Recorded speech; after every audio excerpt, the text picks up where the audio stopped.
Good morning, everyone. My name is Mario Esteban. I'm Senior Analyst for the Asia-Pacific region at Elcano Real Institute, and it's my pleasure to welcome you today to the Roundtable Korea's Economic Security Pathway, Takeaways and Opportunities for Europe, which is jointly organized by Elcano Real Institute and the Korea Foundation. I want to thank the team at Elcano Real Institute for their effort in organizing this event, and I want also to thank all the speakers for taking the time to be here today, in particular those who have come from other parts of Europe and of course from Korea. I would also like to express our gratitude to the Embassy of the Republic of Korea in Spain, in particular to Ambassador Park Sang-un, who has always shown great interest in the activities of Elcano Real Institute. And of course, a very special thanks to the Korea Foundation for making this event possible. For 7 consecutive years, the Korea Foundation has been supporting projects developed by Elcano Real Institute to stimulate the debate among Korean and Spanish experts, civil servants, and official and business representatives. How we can cooperate to advance our shared interests and values when addressing common challenges. These conversations are of great relevance for our societies, and the topic that we are going to discuss here today, economic security, demonstrates this. Economic interdependence is not new and is not necessarily bad, but as you all know, a great power rivalry has intensified, making the world and the world economy increasingly fragmented and confrontational. We are more susceptible to the weaponization of economic dependencies and technological shift make imperative to keep up with new technologies at a time when geopolitical tensions increasingly dominate the development and regulation of these same key technologies. These trends have accelerated by the COVID-19 pandemic and Russia's war in Ukraine, and these crises have exposed our economic vulnerabilities and pushed Europeans to do more in order to manage them. Economic security has become a key component of European industrial and digital policy initiatives. There has been also substantial progress at the EU level with the rollout and implementation of the economic security strategy. Continuing this process will certainly be a priority for the next European Commission. And at the same time, we are aware that enhancing our resilience must not come at the expense of openness and cooperation. It should rather build on them. This is why the EU actually identifies partnering as one of the key pillars in its approach to economic security. Korea is a natural partner for Spain and the EU in these efforts. The EU and Korea are strategic partners. They have signed frameworks to advance cooperation across different fields, including trade, security, and research.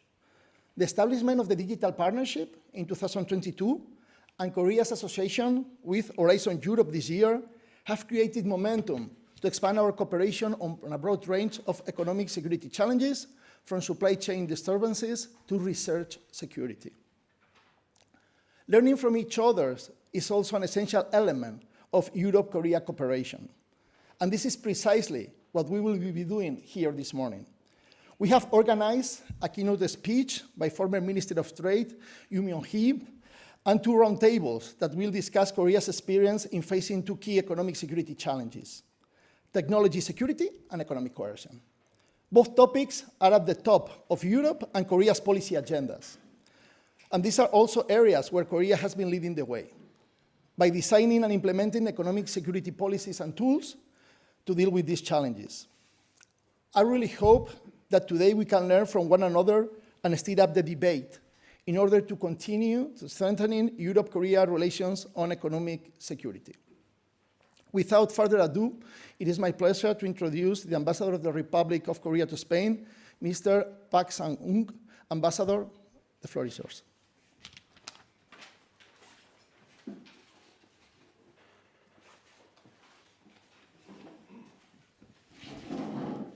Good morning, everyone. Distinguished guests, ladies and gentlemen. At the outset, I'd like to express my sincere appreciation to all the participants in this room for taking time to attend this roundtable.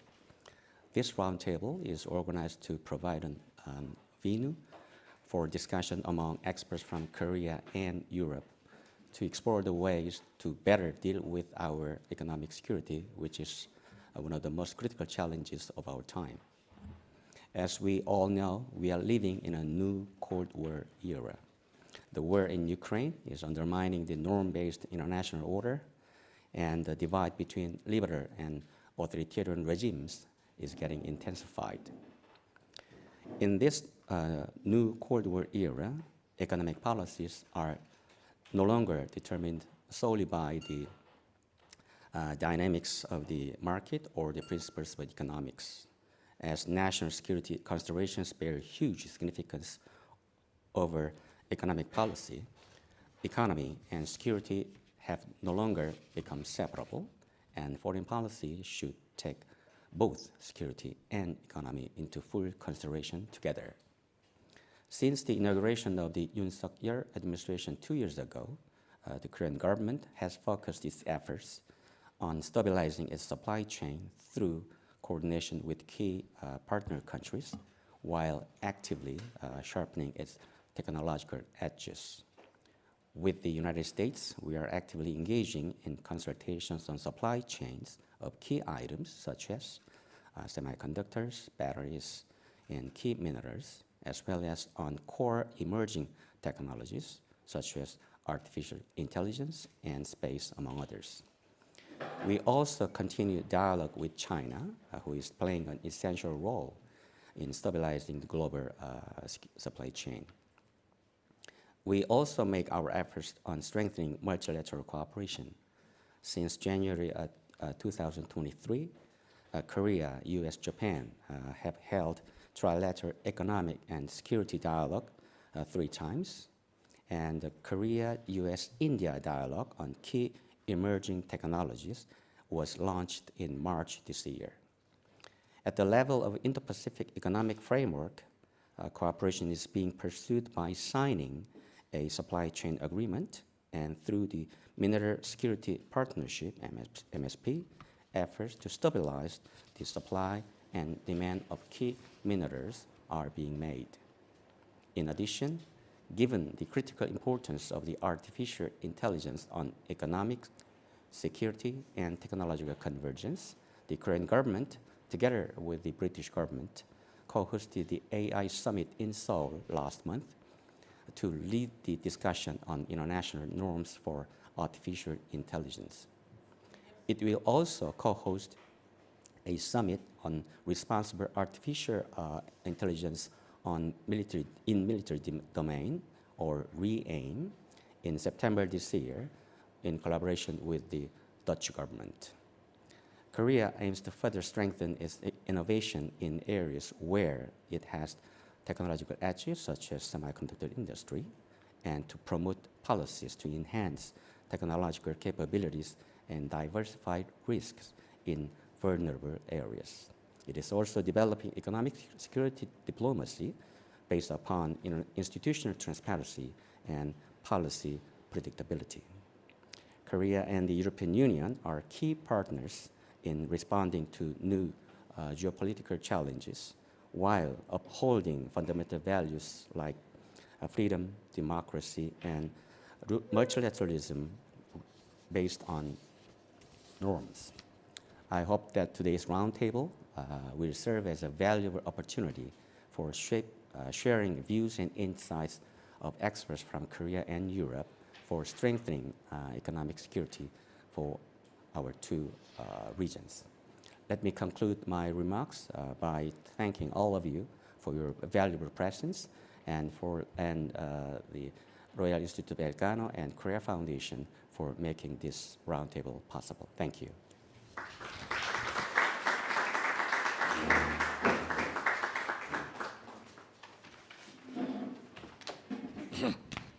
Good morning, everyone, both in person and online.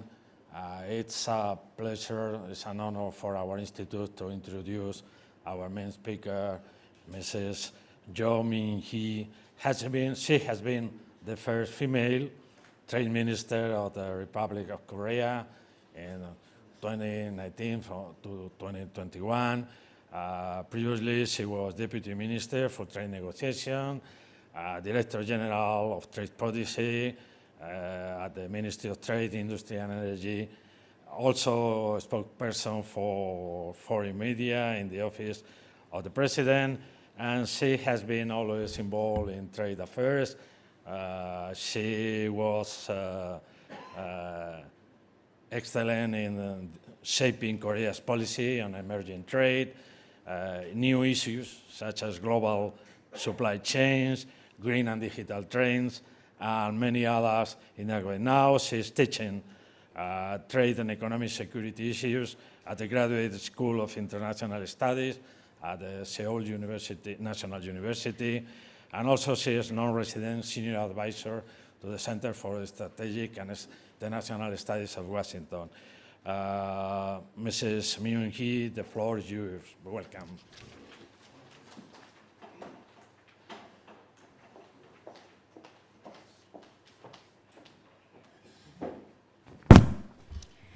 Thank you for your kind introduction. And good morning, everyone.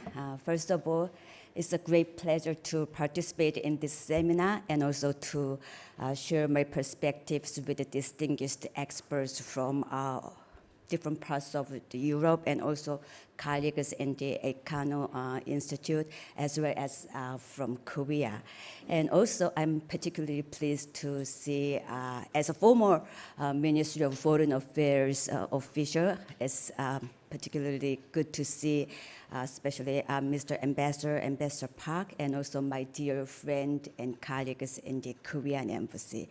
And I would also like to thank Elcano Institute as well as Korea Foundation for the invitation. And as introduced, I served in the Korean government, both in Ministry of Foreign Affairs and Trade and Ministry of Trade, Industry and Energy for the last 3 decades, from 1992 to 2021. And in that regard, these days especially, my colleagues, they often tell me that I was fortunate to have my career during what seemed like golden era of trade, the era of globalization. But indeed, the bulk of my career was marked by the global cooperation or global integration and remarkable trade cooperation. However, as I approached the end of my tenure, I also witnessed firsthand a turning of the tide from globalization to fragmentation and decoupling from great powers. So today, I would like to share my perspectives on this paradigm shift and also Korea's policy responses and some suggestions for international cooperation. First, let me begin by discussing the paradigm shift in the global trading system. Rising geopolitical tensions and a series of crises such as COVID-19 and Russia's war in Ukraine have changed narratives about trade and economic interdependence. These events have exposed vulnerabilities in supply chains and highlighted conflation of national security concerns with economic and trade policies. As a result, we have witnessed a paradigm shift in the global trading system from rules-based to security-driven trade governance, from free trade to inward-looking interventionism and protectionism, and from multilateralism to unilateralism. Let me elaborate on these 3 shifts one by one. First, from rules-based to security-oriented trade governance. Changing geopolitical and geo-economic environment have prompted government to reassess the risks associated with the trade and global economic integration, and leading to an increased emphasis on economic security policies. Well, these actually measures aim to address some pressing challenges that we are faced with. However, this could also lead to increased more and more trade and investment restrictions and can have the inherent risk of undermining rules-based trading system. And the second shift is shift from free trade to protectionism or interventionism. FTAs, lowering trade and non-trade barriers have been replaced by inward-looking interventionism and protectionism. Actually, most of my career, I spent time in lowering trade barriers, pursuing FTAs, and one of the colleagues from the embassy, he worked together with me on those FTAs. But nowadays, government sought various tools to address multiple crises, and they are turning inward. They are intervening through massive industrial policies. And what's concerning about this shift are 2 points. First, some of these industrial policies that government are employing, they are often intertwined with protectionist measures such as local content requirements. And second, subsidies in one country can prompt other countries to adopt similar measures or even trade restrictions. While major economies, major countries with the fiscal power, they can engage in subsidy raise, but many developing countries lacking the means for such lavish subsidies, they often resort to tools such as export restrictions of raw materials to promote their own industry because they don't want to be left behind. And third shift is a shift from multilateralism to unilateralism. The WTO has not kept pace with the rapidly changing economic environment, with its negotiation function stalled. So countries are seeking solutions that are either unilateral or in small groups. Examples include EU's carbon border adjustment mechanism and numerous countries' policies hindering data flows or enforcing localizations, and also national security measures or trade and investment restrictions justified on national security grounds. And business, as a result, have faced increased uncertainty and also higher costs of when they navigate a patchwork of divergent regulations and barriers. So against these headwinds, now let me move on to Korea's policy responses, and as well as some suggestions for international cooperation, especially focusing on 3 areas: supply chain initiatives, expansion of a trade network, and plurilateral and multilateral efforts. I will not address some other important components of Korea's trade policy, such as protection of critical technology, because this will be discussed by the panel members later. First, supply chain initiatives. Korea is a highly trade-dependent country, with its trade to GDP ratio reaching 97% in 2022. And also its value chains are deeply integrated with the global economy, especially China, its largest trading partner. As such, Korea tends to be more susceptible to supply chain disruptions and also policy shifts. Given this tendency, Korea has experienced various supply chain disruptions over the last several years. And examples include the urea shortage crisis in 2021 and also 2023 again, involving some key material which is needed to reduce emissions from diesel vehicles, and which also Korea predominantly depended on China for its needs, its supply. And also additionally, closely interconnected supply chains were weaponized against Korea by Japan back in 2019 when Japan imposed export controls on key semiconductor materials. And these instances, whether caused by deliberate or non-deliberate actions, served as a wake-up call to Korea. And in response, we implemented several policy measures, including diversification of supply sources, strengthening domestic production of key products, stockpiling of essential materials, and also enhanced monitoring system. And during this process, we learned a couple of lessons. First, the importance of diversification through increased international partnerships with various countries rather than fewer partnerships or autarky. no one country can produce everything that its economy needs, which is especially true for a trade-dependent country like Korea with scant or limited natural resources. And after all, what we must manage is overdependence, which can lead to vulnerability, not interdependence itself. And for example, in response to the aforementioned urea shortage, we concluded MOUs with Indonesia and Vietnam, diversifying our imports. And also to overcome the supply chain crisis caused by Japan's export controls, we diversified our import sources to include US and European manufacturers, reducing our dependence on Japan. And the second lesson we learned is that supply chain reshuffling is a costly and lengthy process that cannot be done overnight. Take the urea example again.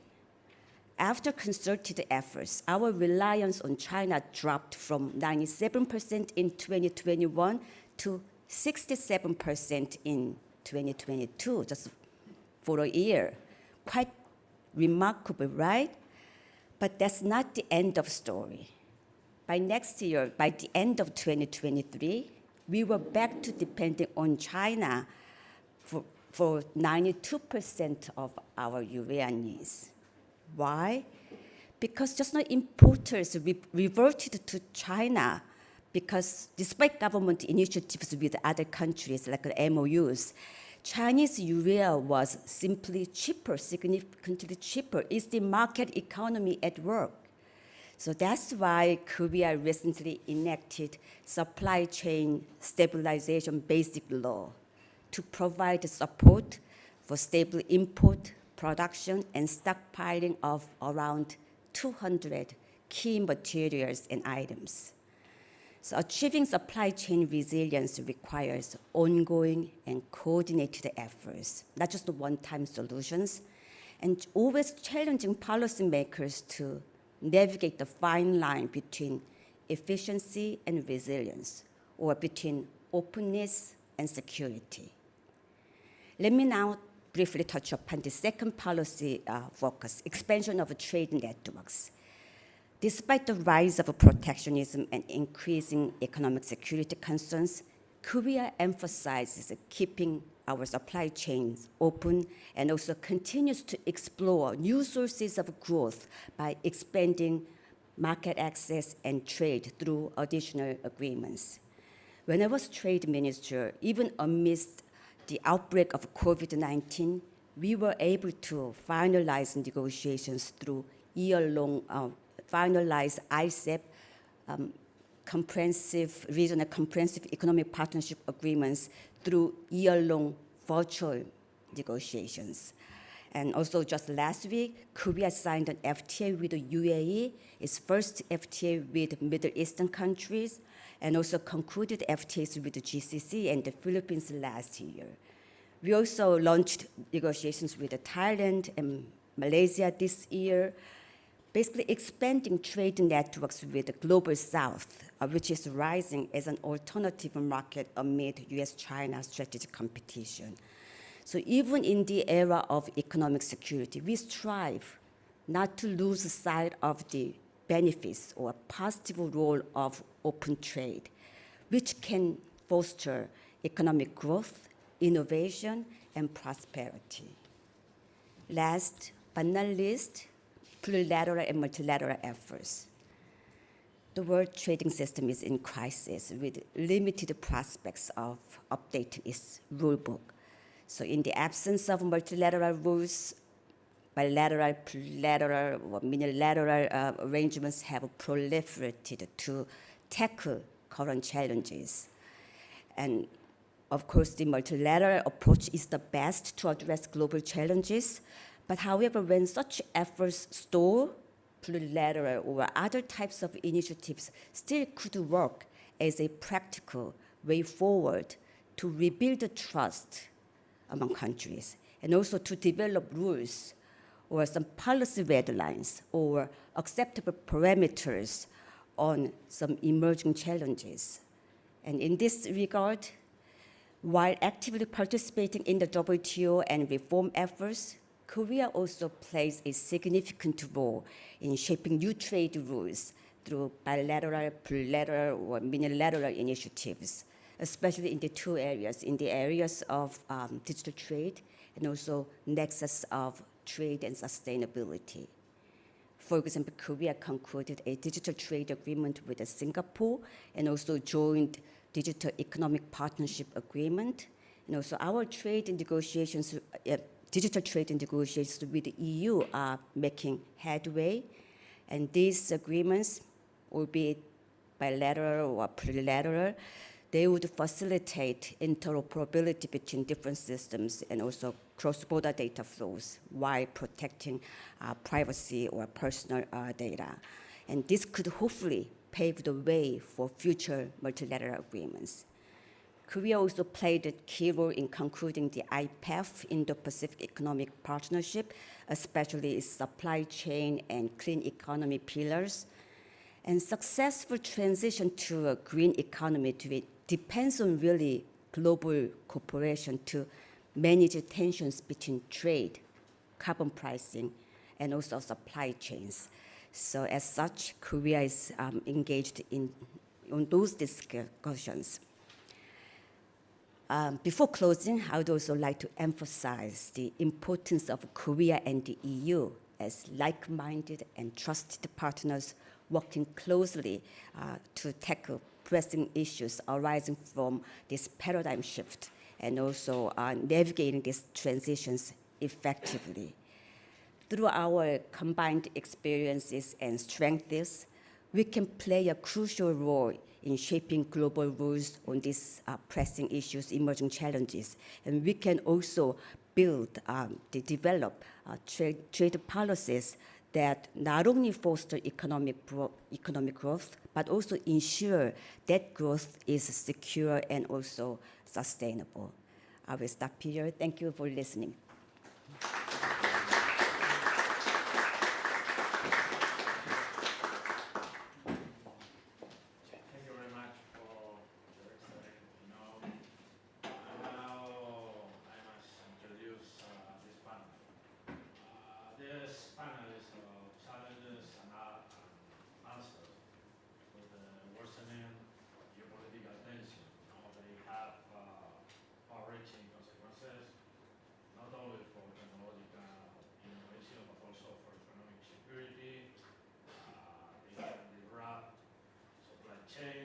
Reduce international coercion, increase economic confrontation, trade wars, cybersecurity, disinformation, and many other challenges. To answer these challenges, the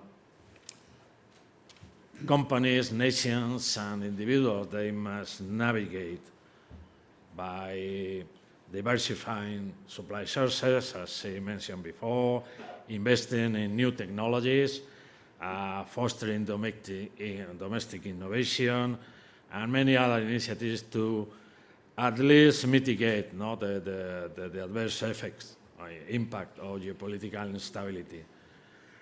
To understand a little bit more about challenges and answers, we have gathered here good panel. I'll start by introducing Mr.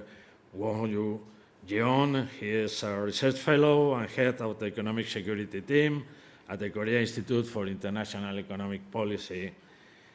He is a member of the policy advisory committees, both for the National Security Office of the President and the Ministry of Foreign Affairs. He researches on U.S.-China trade conflict, U.S.-China technological rivalry, economic security, and international relations, not only in Northeast Asia, but also in China, Japan, and Korea bilateral relations. Then we move for the corner. Damian Tusset Varela, he currently serves as section chief at the Ministry of Foreign Affairs in Spain. He has a law degree, master's degrees in public law, public administration, public management, and institutional leadership. He contributes to the Geopol 21.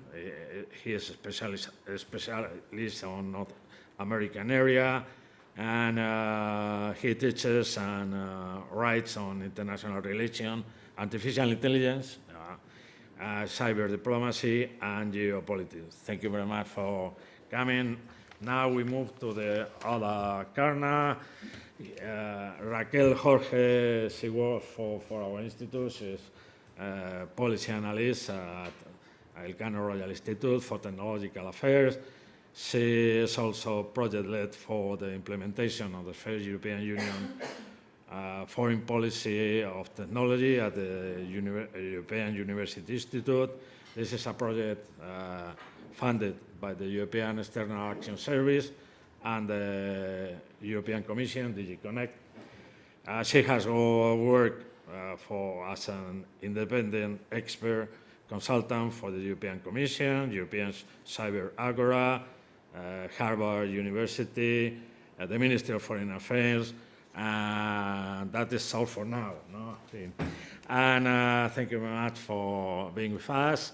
And last but not least, Salvador Álvarez Pascual. He is the strategic director, managing director for our technological group, OESIA. He was previously Deputy National Armament Director for the MOD.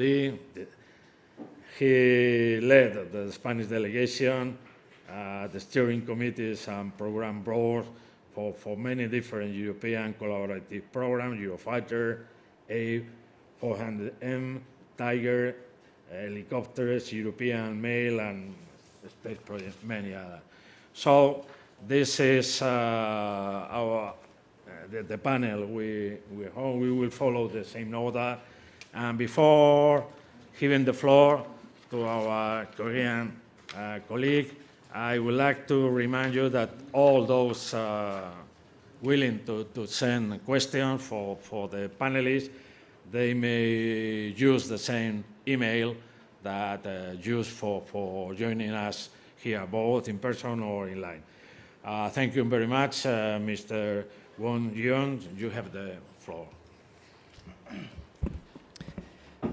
Thank you for having me today. Actually, I will make 3 comments, but before making those comments, I will try to explain a little bit about economic security and Korea's effort.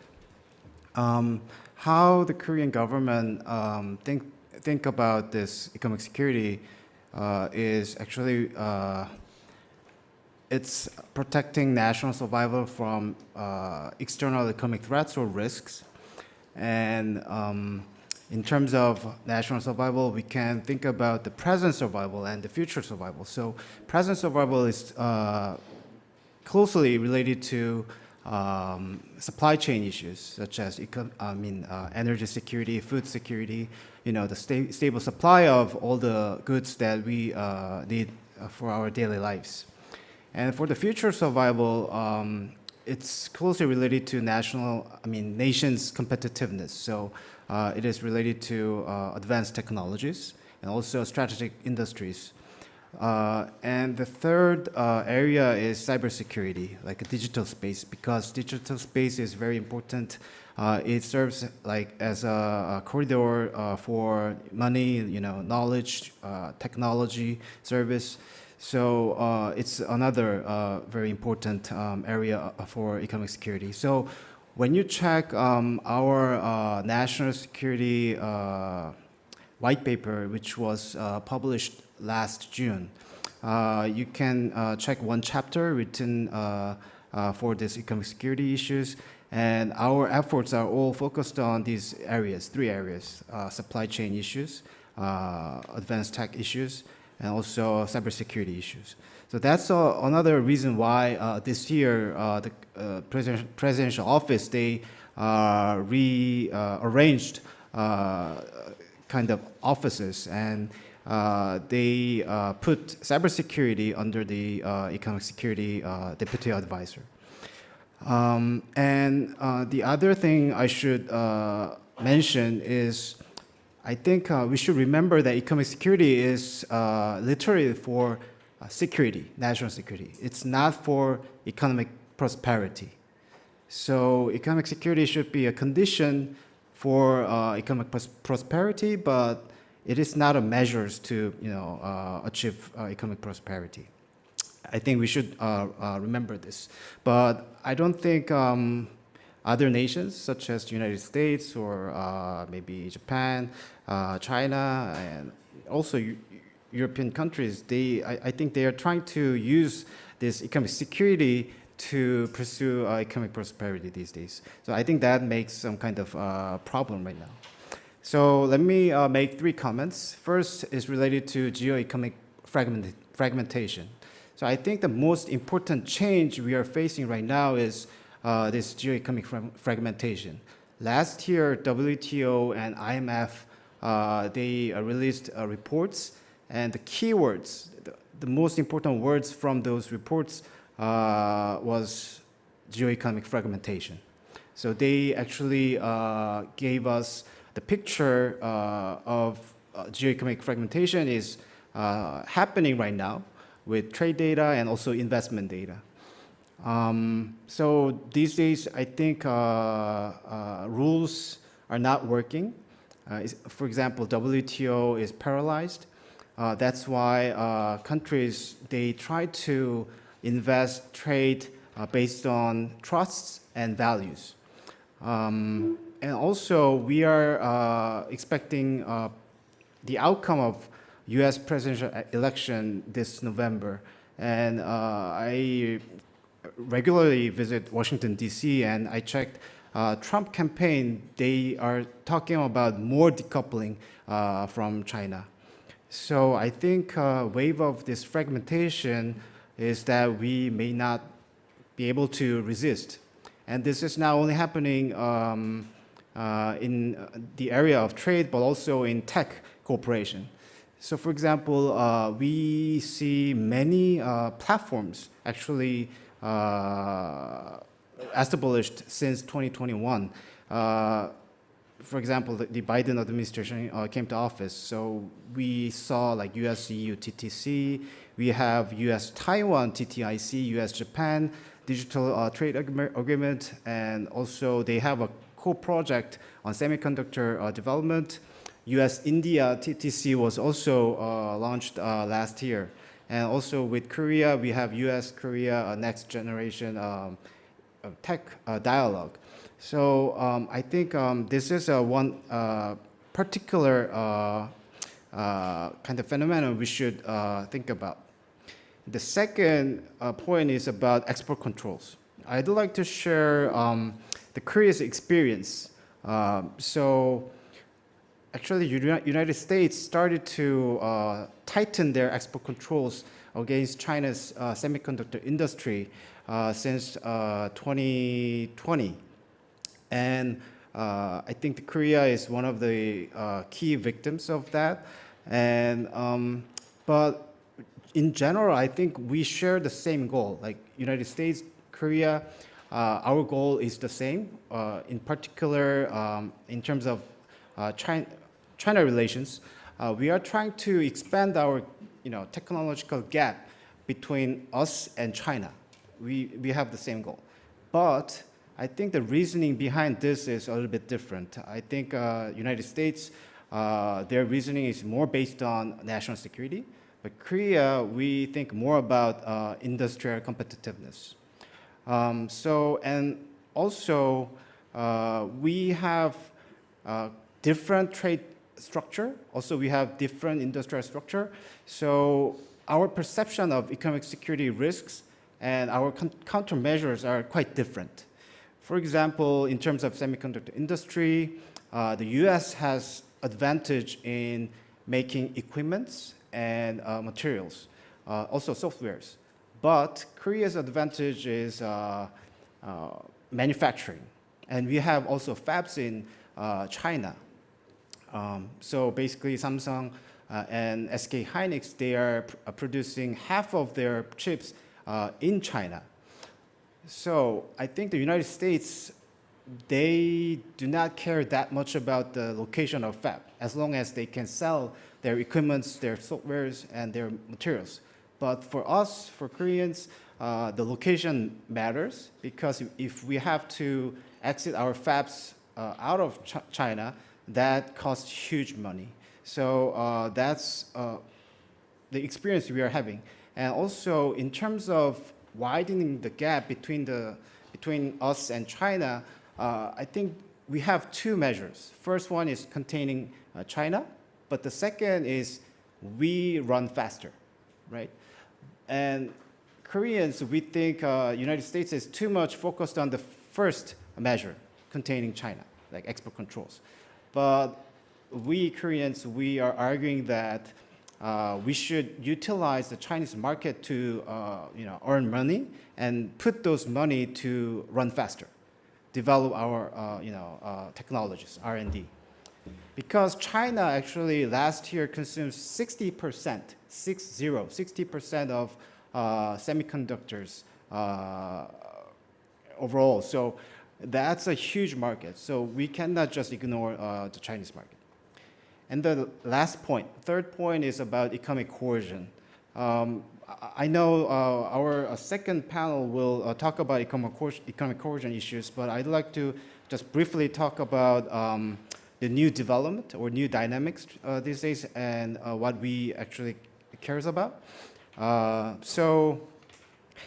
These days, I mean, the China actually, they use these economic coercion measures more frequently, and they're expanding their scope. That's kind of first new dynamic. And the second dynamic is actually Chinese government used to not admitting their involvement in these measures, but recently they just used these measures based on their domestic laws. So that's a quite new development, and that we should also care about. And the third is export controls. So China, their main kind of economic coercion tools was stop importing goods from other countries. But last year, interestingly, they started to do export controls, gallium, germanium, also graphite. And that's kind of new trend. So Korea is right now closely looking into this subject, and we think we should, I think we cannot solve this by ourselves. So we would like to, joint response to economic coercion issue. And what I mean by that is, when we are talking about the joint response, it's not about ex post measures. It's about ex ante measures. So deterrence is the key for this subject. And if something happens, if China actually done something, then it's very difficult to countermeasure the Chinese economic coercion tools. Because if, for example, in 2016-17, we had this THAAD incident with China, and China stopped importing Korean drama, K-pop, and so forth. And also they stopped sending their tourists to Korea. Then what could be our countermeasure? It's very difficult because we are not the big consumer of Chinese, music, Chinese drama. Koreans, we only have like 50 million people, so not sending our people to China, that's very, minimal effect to Chinese economy. So it's very difficult to, actually countermeasure if economic coercion happens. So let me stop here. Thank you. Yeah. Thank you very much.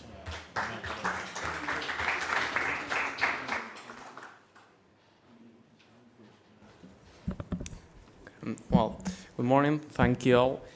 I'm going to focus on the nexus of the technological innovation and economic security from an AI, artificial intelligence point of view. I find this really interesting, and the nexus between technological innovation and economic security and AI is really something that we all know. We're familiar with from an international perspective, which is failed states. I think there's not been talking about failed states from this perspective, and I find it really interesting.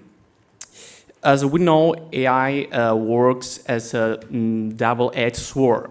From one perspective, it's got really great economic opportunities. AI is great for improving efficiency. It is great to create new businesses, to create new business models, and even to enhance decision making. When talking about enhanced decision making, we're talking from a public perspective for governments, but also from a private perspective. However, AI comes with a lot of risks, right? We've got first job displacement. Remember I talked before about failed states.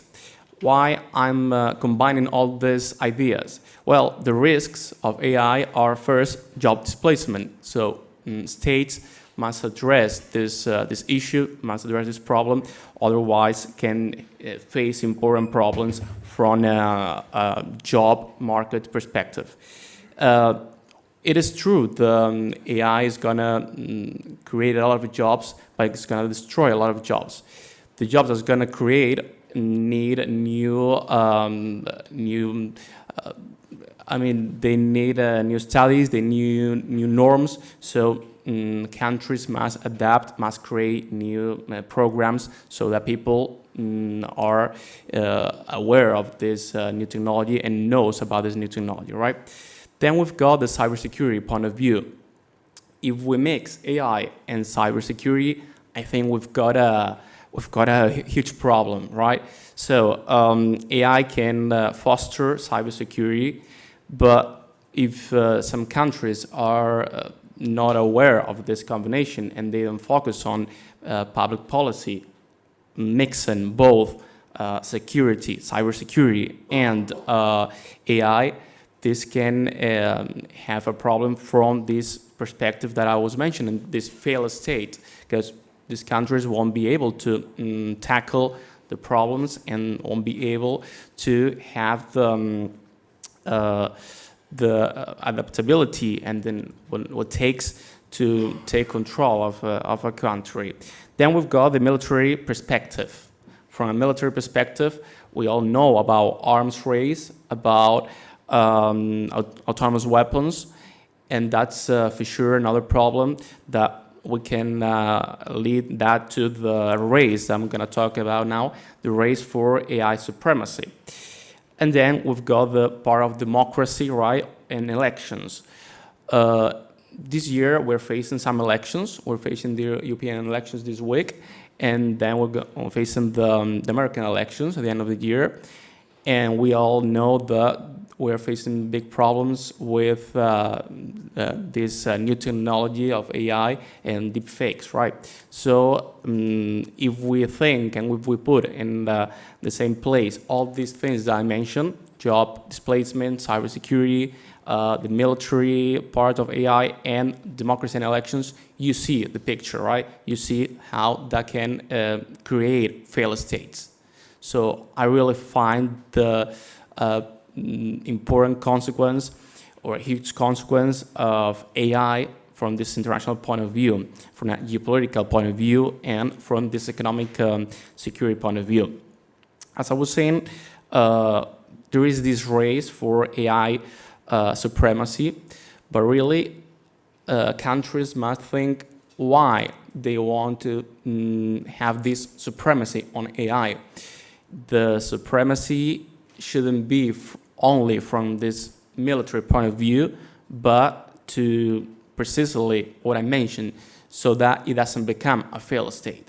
So these policies should focus on job displacement, cybersecurity, and really importantly, democracy and elections. Otherwise, they have the risk of becoming failed states soon. Then we've got the global standards and governance. When talking about global standards and governance, I want to mention briefly the AI Act, the regulation that we've got in Europe already, the regulation on AI. It's a pretty deep, large regulation, but it's really interesting because this regulation, if companies want to comply with the regulation, how can they comply with the regulation? They can comply with the regulation using, guess what? International standards. So here we've got, okay, a good regulation, but the thing is that the way to comply with the regulation comes from international standards that, as we all know, they are not state, they don't come from states, but from private companies. So that's one of them. So that's a problem too. Then we've got the social and economic impact that I mentioned, because this race for AI supremacy can indeed intensify geopolitical rivalries, and it can impact the economic security. Relying on AI or over-relying on AI, it is also a problem. This is quite similar to semiconductors or other technologies.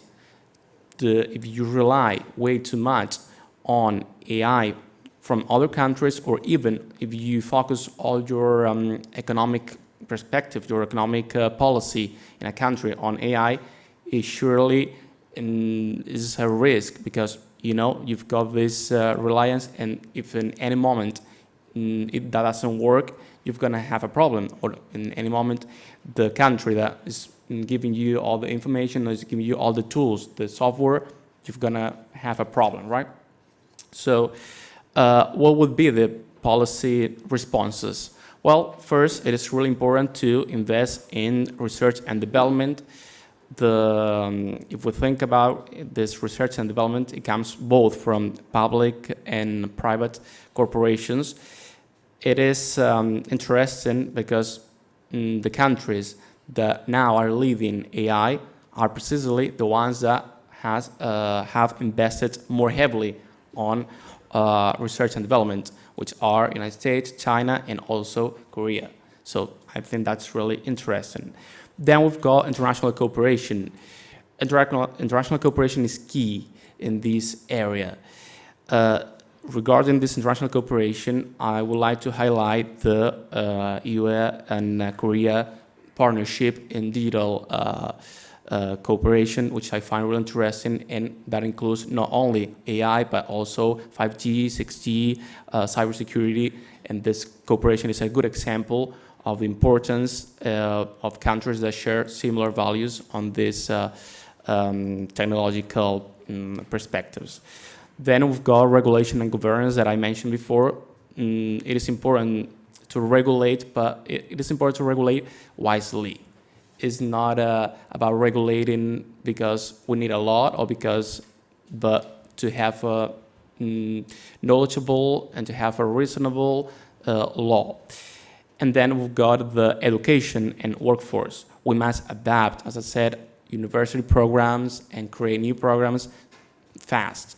Otherwise, that's going to be a problem. It's not nowadays, most programs, they are just not up to date, and that's certainly a problem. I would like to finish my intervention talking about two things I find really interesting, which are AI and elections in Korea. You've faced some elections this year, and I find really interesting that you pass a Public Official Elections Act, precisely to attack deepfakes. And I found that really interesting because we must learn from that, the way you tackle that problem. Because as we know, we are facing these elections in Europe and the United States, and we are not tackling the problem. We are talking about it, but we don't have any specific law to tackle this elections, this democracy problem related to AI. So I find that really interesting. And finally, the already mentioned partnership between the European Union and Republic of Korea, which is a good example of this cooperation between countries, between regions that share same values. Thank you. Thank you very much.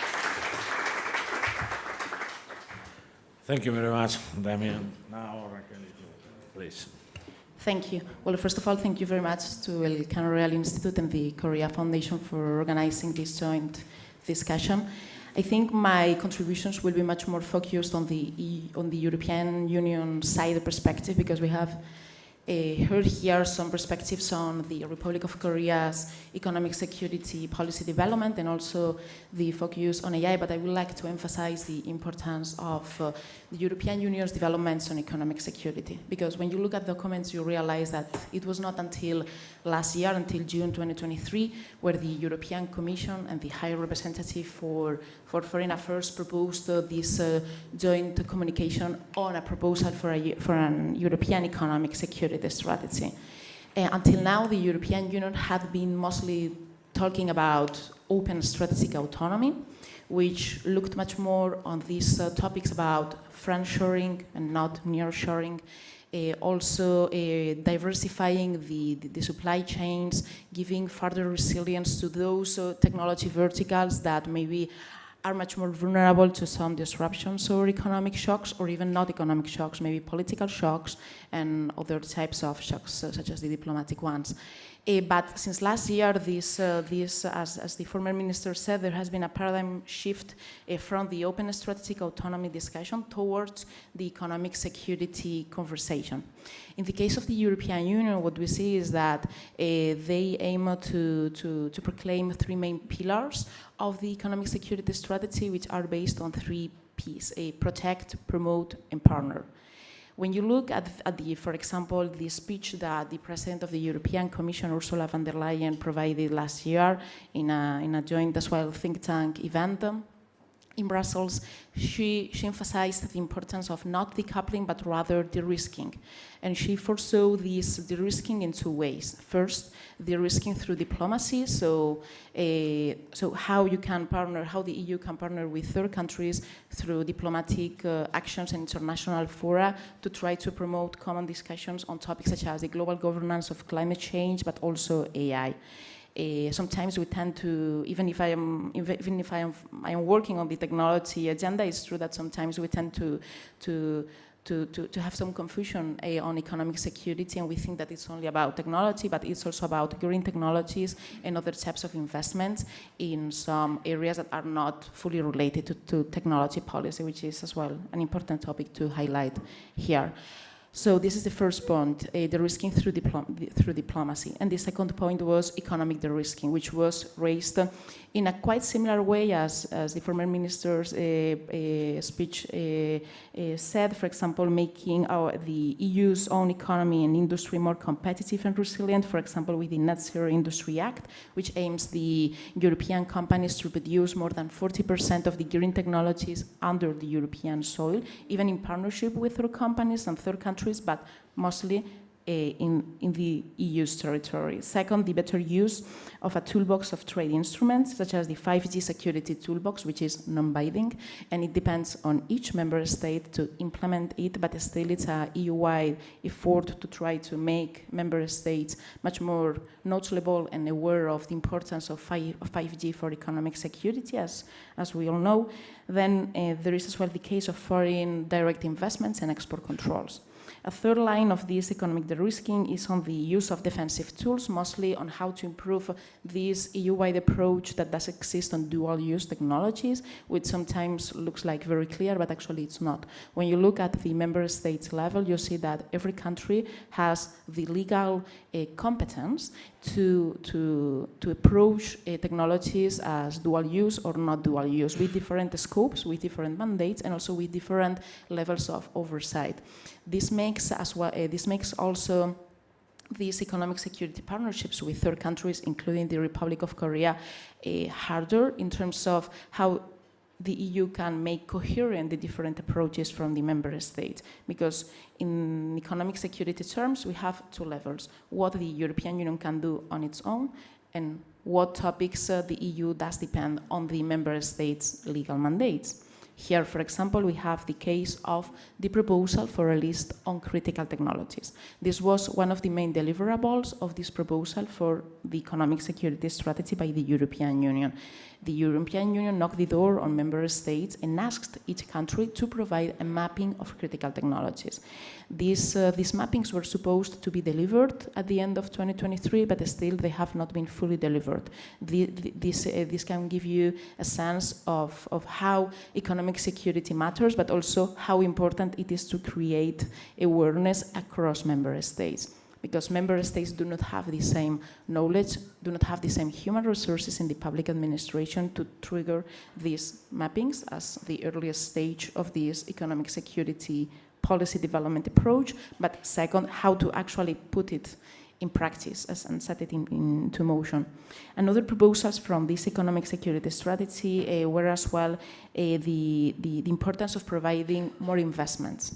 Sometimes the European Union has largely focused on regulation as the tool to produce a Brussels effect in some economic security areas vis-a-vis third countries, but it is true that since 2021, 2022 more or less, the EU has triggered more, has reviewed some strategies on industrial policy.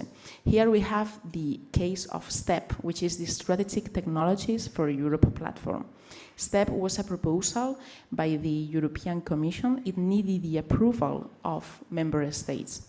Member states at the very beginning committed to provide 10,000 million euros, not 10 million, 10,000 million euros to this platform. But at the end, the Council of the European Union decided to cut it down until 1,500 million euros, which is 85% less than initially expected. The goal of STEP, of this Euro platform for strategic technologies, is to actually make all the existing funding channels to be channeled through the same platform. And then, for example, every time a company from the European Union or a company that is looking for some research and development partnership with the EU, such as the Republic of Korea, they can look for this funding through this platform. So there are several initiatives that were raised by the economic security strategy, but still we can talk about them because there are a lot of them: dual use, research, security, etc. Then I have several perspectives for the last minutes on how the European Union and the Republic of Korea could stretch out or could strengthen their relationship vis-a-vis the economic security, let's say, policy process. First, in terms of protecting. During the Spanish presidency to the Council of the European Union last year, the presidency of Spain proposed a three-pronged framework to categorize critical technologies. First, those technologies where you are actually a leader right now. Second, those technologies where you are not a leader, but you could become a front runner to some extent. And third, those technologies where you will never be able to lead the way in the international order, but still you're gonna have minimal capacities. You need to have minimal capacities to avoid these over-dependencies on third countries. So the European Union, the Spanish presidency to the European Union's Council proposed this three-pronged framework, and now it is the time for the European Union to actually be knocking the doors on third countries and ask for an actual structured dialogue on which are the sensitive areas, because sometimes countries tend to partner in several critical technologies, but still there is not a joint mapping on which are the actual sensitive areas in that bilateral relationship. And that is something that in some cases it does exist, in others it doesn't. The second area is promoting this economic security through investments. For example, the Republic of Korea in December last year, they announced a new high-tech industry development initiative which was seeking to funnel $422 billion of private money into key sectors. And then we also have the case of the European Union that is launching its own digital accelerators and investors networks with Latin America. But still, it will be a good opportunity for the Republic of Korea and the European Union to actually create these sort of investors networks beyond research and development forums. For example, we have the case of the Quad Investors Network between Australia, India, Japan, and the US. A similar model or a different one, but with the same vision, could be interesting for the EU-Korea's relationship. And finally, we have the partner side of the economic security approach. We have already addressed protect, promote, but also partner. The Republic of Korea has its own bilateral relationships, the European Union as well. It has the EU-India Trade and Technology Council. It has the EU-US Trade and Technology Council, the DPAs with South Korea, Singapore, Japan, the Digital Alliance with Latin America, the Digital Economy Packages with African countries. But what should be the next step? Two countries that have already a bilateral partnership, how they can internationalize that bilateral partnership vis-a-vis third or fourth countries. I'm talking, for example, about the case of Korea has the Korea-LAC Trade and Innovation Forum. The EU has the EU-LAC Digital Alliance. Why not they can strengthen forces in some specifically identified sensitive technologies? So there are several initiatives, but still I wanted to highlight them, but I have more information in case you want to talk further about it.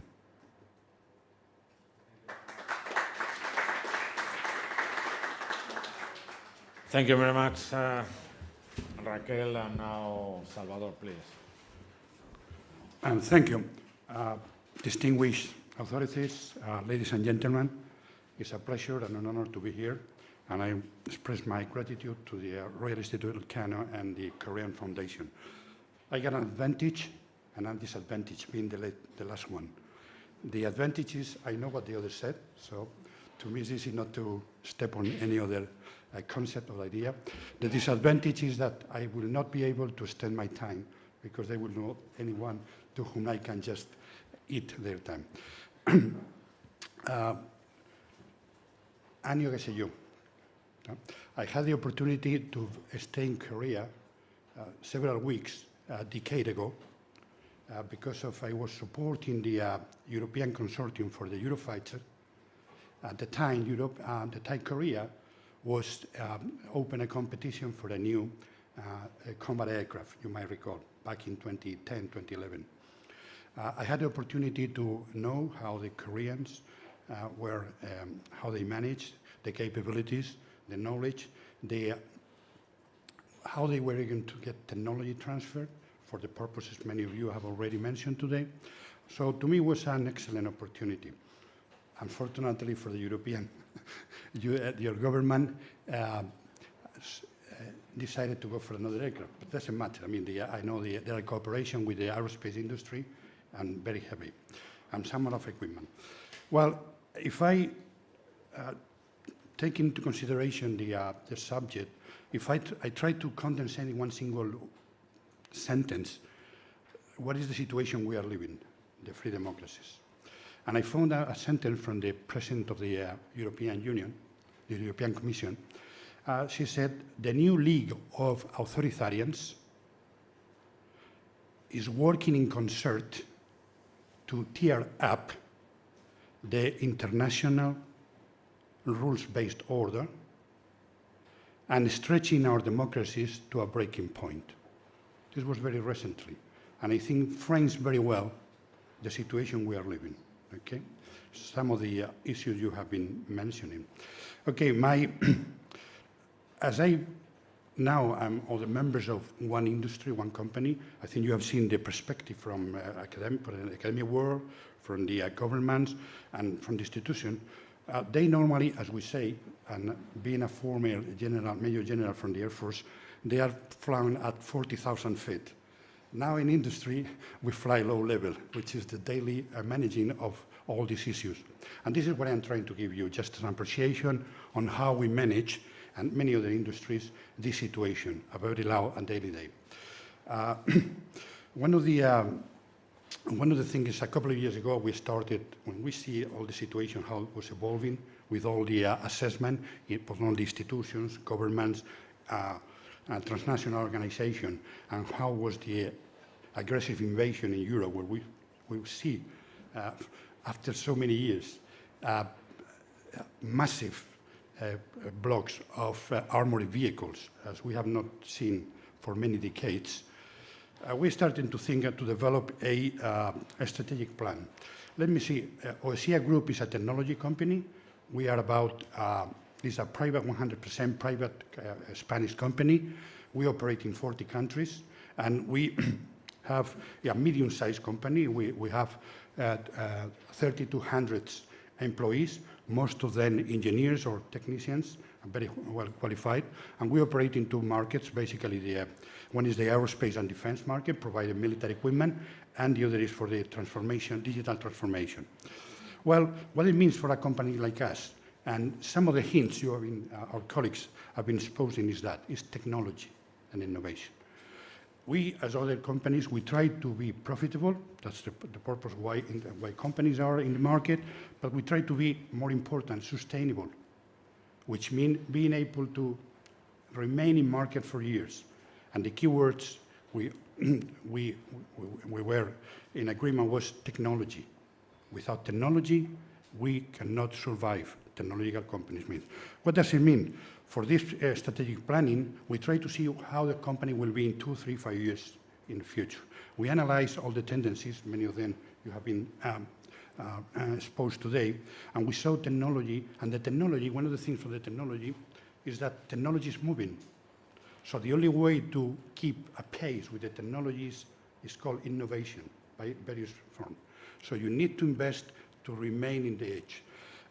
Raquel mentioned some of the policies the European Union is putting precisely to cope with this technology.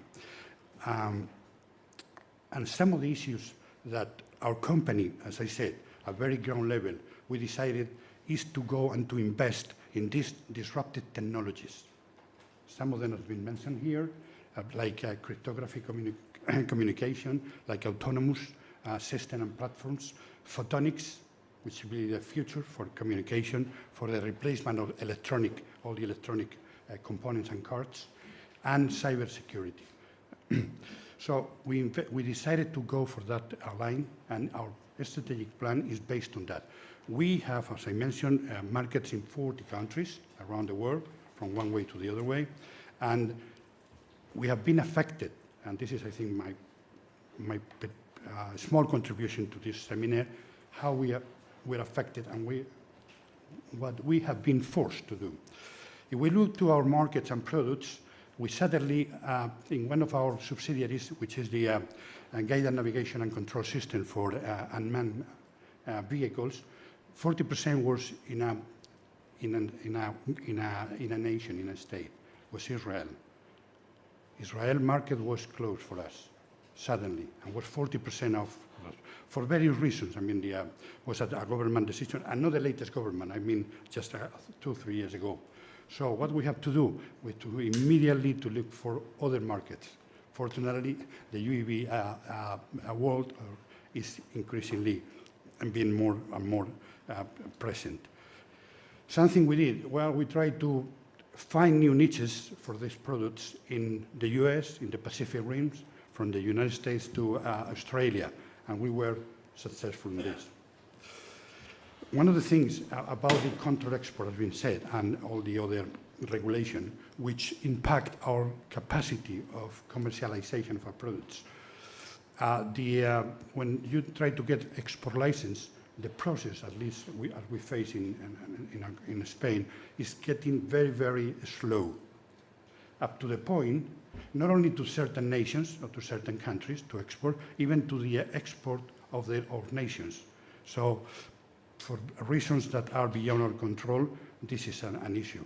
What forced us to do, we are even considering moving the production to another place who is less stringent, let's say so, in this authorization. But this takes time, cost, and effort. What else happened to us, and probably to many other companies? We had to breach contracts, specifically support contracts. Normally, when you sell a military equipment, you commit to provide support in terms of maintenance, repair, technical assistance, upgradings, and obsolescence cure, and so on. Due to this cut in the authorization to certain nations, certain products, we had to breach those contracts. You can imagine what that means. Regarding the supply chains, well, we suffer extension of the lead times. First was the pandemic, the COVID pandemic, the pandemics. Now is the Ukraine or the Middle East or the whatever is the crisis, or the war between the great powers you have mentioned. Uncertainty on the days of deliveries, or even in the deliveries. In some cases, we were not able to say to our customer whether they were able to find or whether we were able to commit or to fulfill our commitment. Changes in manufacturers. When you change suppliers because of the supply restriction or chain restriction, you have to qualify these new suppliers with a new component that takes time, cost, and it's not necessary, and increase the risks. Curiously enough, supplies from some of those nations to whom our government does not allow to export, when they just we import from those nations, even though they are at war, the deliveries continues, surprisingly enough. All the deliveries from Israel are on time, curiously enough. Well, what does it mean for us? We need to, we have to change, as I mentioned, in our strategy to see a double jamming. One is to cooperation, to find partners, because we can complement our capabilities, and we partner all around the world, and we will be more than welcome to have Korean partners if you so decided, and also mergers and acquisition, which means to increase our capability or talent by procuring specifically technological companies, small companies with a great potential, which are normally in difficulties, so we can just protect that technology in case of photonics, quantics, and GNC systems. This was one of the collaboration. And increase our research and development level of investment. Normally, the 90% of the companies in the market, I'm sure, at least in Spain, operate in what we call maturity levels of technology. You know, the readiness, the technology readiness level, TRL, the 0 to 9. 9 is market, is fully, 0 and 1 is doing the laboratories. Normally, the majority of the companies operate in level 7 to 8, which means industrialization of a mature technology. What we decided is to go down to the laboratories because we require these disruptive technologies, and it takes time and money, and we'll not make money out of this now and not in 2 or 3 years, but maybe in the future. So there are strategies we are being forced to do. But also, it's not only its advantages, there are great areas of opportunities. Why? Because for all the reasons you have mentioned, the relocation, the fragmentation of the globalization and the relocation of the supply chains have made that many big manufacturers across the States, for example, in the United States, are moving to Europe, bringing the supply chains to Europe, manufacturers, to be closer to the final user in Europe. And that is an opportunity where we can find some niches. Also, there are new, curiously enough, the evolution of the so-called unmanned remotely pilot system or uncrewed system, just to be neutral in terms of gender. But the reality is that you have seen every day on TV how has changed the way of world. The conflicts are being driven. Small UAVs, very low value, can inflict a tremendous damage and more exquisite weapon system. And this is a key. But these small systems, very low value, let's say, compared to the big systems, require a number of things. One is ability of industry to quickly deliver to the front line because the operational requirement change a lot. You cannot spend 5 years in developing a weapon system. And this requires a lot of effort from industry, government, and in general, the society. And this is basically what we have seen. So from now, in one side, we have seen a number of adaptation needed, which I think we need to be clever to adapt to the situation. And on the other side, new opportunities because of the supply chains are being relocated from where we were before. And now, these new systems, this new airspace, where there are many and plenty of opportunity. Communication is the other way. Because of the security issues and all the things, communications, satellite communication is a massive demand. And as Raquel mentioned, there are several areas with disruptive technologies in which the European Union is putting the money to be able to make the European companies to be able to invest in such development and research.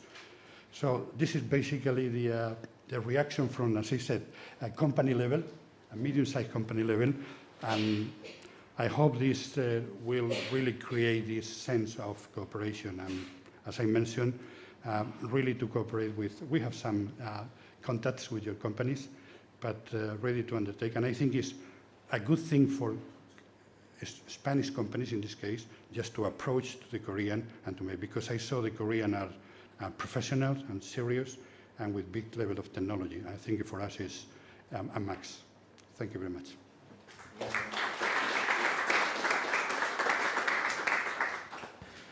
Thank you very much to our panelists for respecting the time. And now it's time for those in person willing to ask something, and also for those within the online audience, if they want to make any question, please use the email actividades@realcano.org. Do you have any question here on the first? Please, could you introduce yourself so that the audience here and online could know who is asking for, please? Good morning to everyone. This is Miguel Otero, Senior Analyst at the Elcano Royal Institute. My question is to Mr. or Dr. Won Ho. I liked your metaphor about that the United States is in a containment strategy, containing China, and Korea is much more in a race with China and wants to be faster and run faster than China. To what extent does the United States decoupling containment strategy make you run slower? I don't know whether you get the point, right? Because you said that Korea was a big victim in, for example, in semiconductors. So to what extent do you think that the American strategy makes you, in a way, run slower?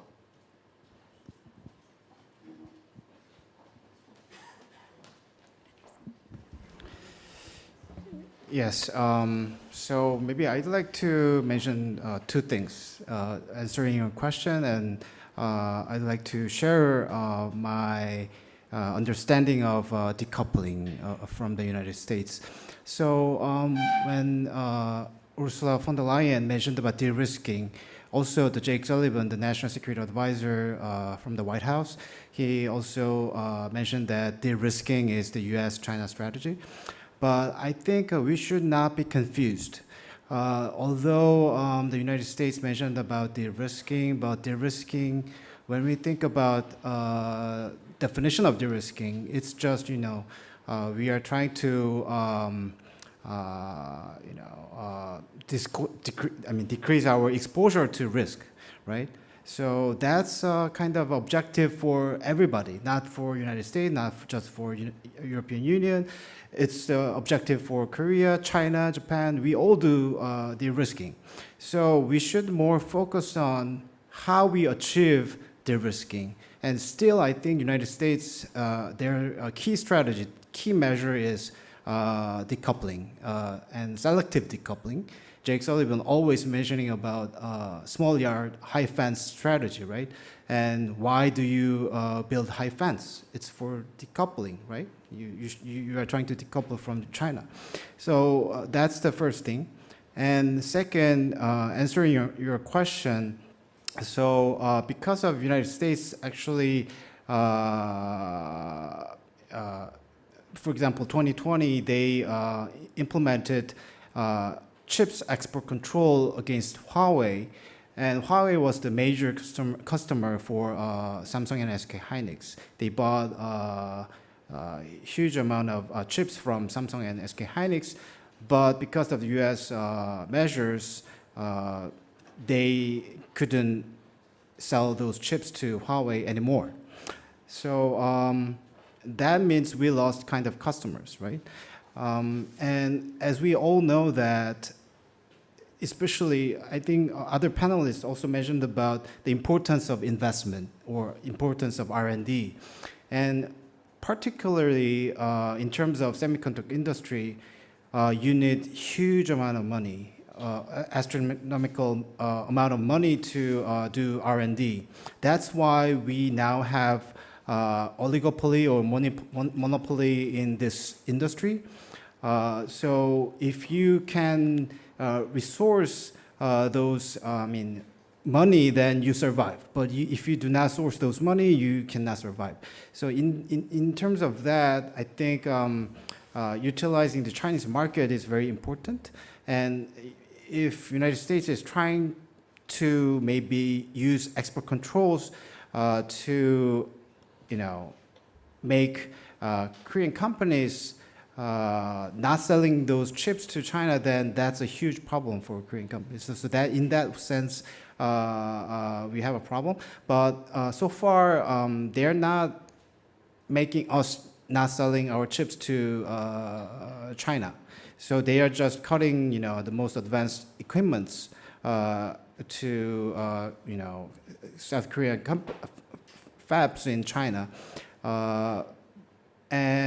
But the thing is, when I follow the U.S. measures, their measures actually starting from export controlling products, chips, but they export control equipments, and then we saw the investment control, which was announced last year, the outbound investment screening. And then when I visited Washington, D.C. In April this year, they are talking about U.S. persons control even. So then we will have kind of major issues, I think, coming. Okay, yeah. Thank you. Any other question in the room?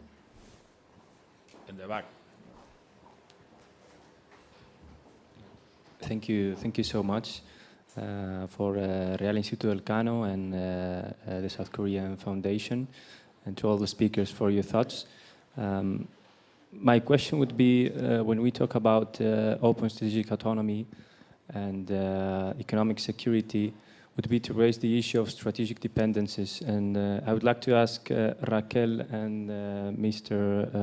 Yeon, which would you say are the strategic dependencies Spanish economy has, and especially when we talk, for example, about how Spain and the EU is trying to decouple or de-risk from third, not like-minded countries like China. How is Spain facing that challenge? And also, what's the experience of South Korea in this sense? What advices would you give to Spain and the EU in this sense? Thank you. Should I start? Yeah. Well, first of all, thank you for your question. And when it comes down to this open strategic autonomy, or much better said, economic security, the issue is not so. The issue is, first of all, how many dependencies you have, indeed, but mostly which are those dependencies that produce into your country a technology monopoly risk. So, because maybe you can be dependent on 5G from companies from third countries, but it doesn't produce you an over-dependency that leads you to just rely on that specific company or just rely on that specific country. So the tricky point here will be the technology monopoly risk. Which countries produce which monopolistic technologies that lead other countries to just depend on them.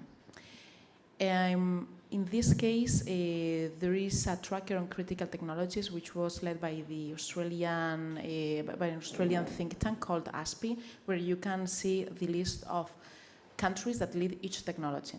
And actually, when you look at the research and development stage, you see that 37 out of 44 technologies are led by China, either publicly supported Chinese research and development labs, or some companies that go as well through this TRL, the technology readiness level on research and development, and aim to go beyond that stage and also industrialize these mature technologies. So that is the first point.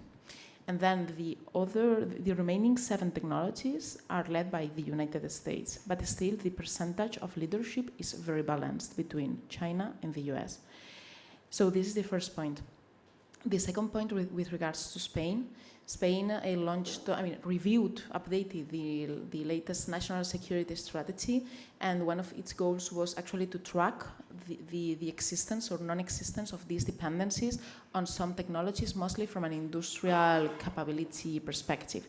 It was not that much about how many research infrastructures you do have in Spain. It was much more about how companies that are supporting the Spanish economy and also the European market have some risks of falling short of certain technologies. So this was part of this updated national security strategy, how to track the actual capabilities in the nexus between technology and industry.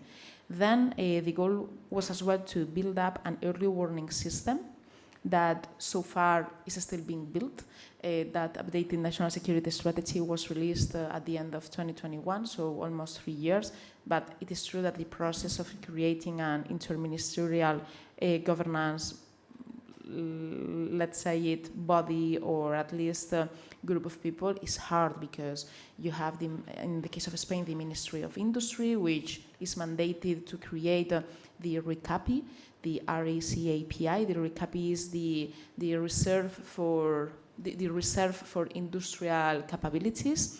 And then you have as well the Ministry of Defense, which has other mandates, and you have also the Ministry of Digital Transformation, which is still working with the regional governments in the autonomous communities at the sub-regional level for this tracking of some dependencies. So if I can give you a response on which specific dependencies Spain has, I will say raw materials for electric vehicles, even if in Spain, in the region of Extremadura and Castilla and Leon, they have a good raw material to build up some keyless electric vehicles, but still it will be a number of raw materials. I can send you the report if you want, and also mostly dependencies on AI. For example, Spain is very good at blockchain, but the issue with blockchain is how you can actually marketalize it, or how you can bring it into the economy and have a good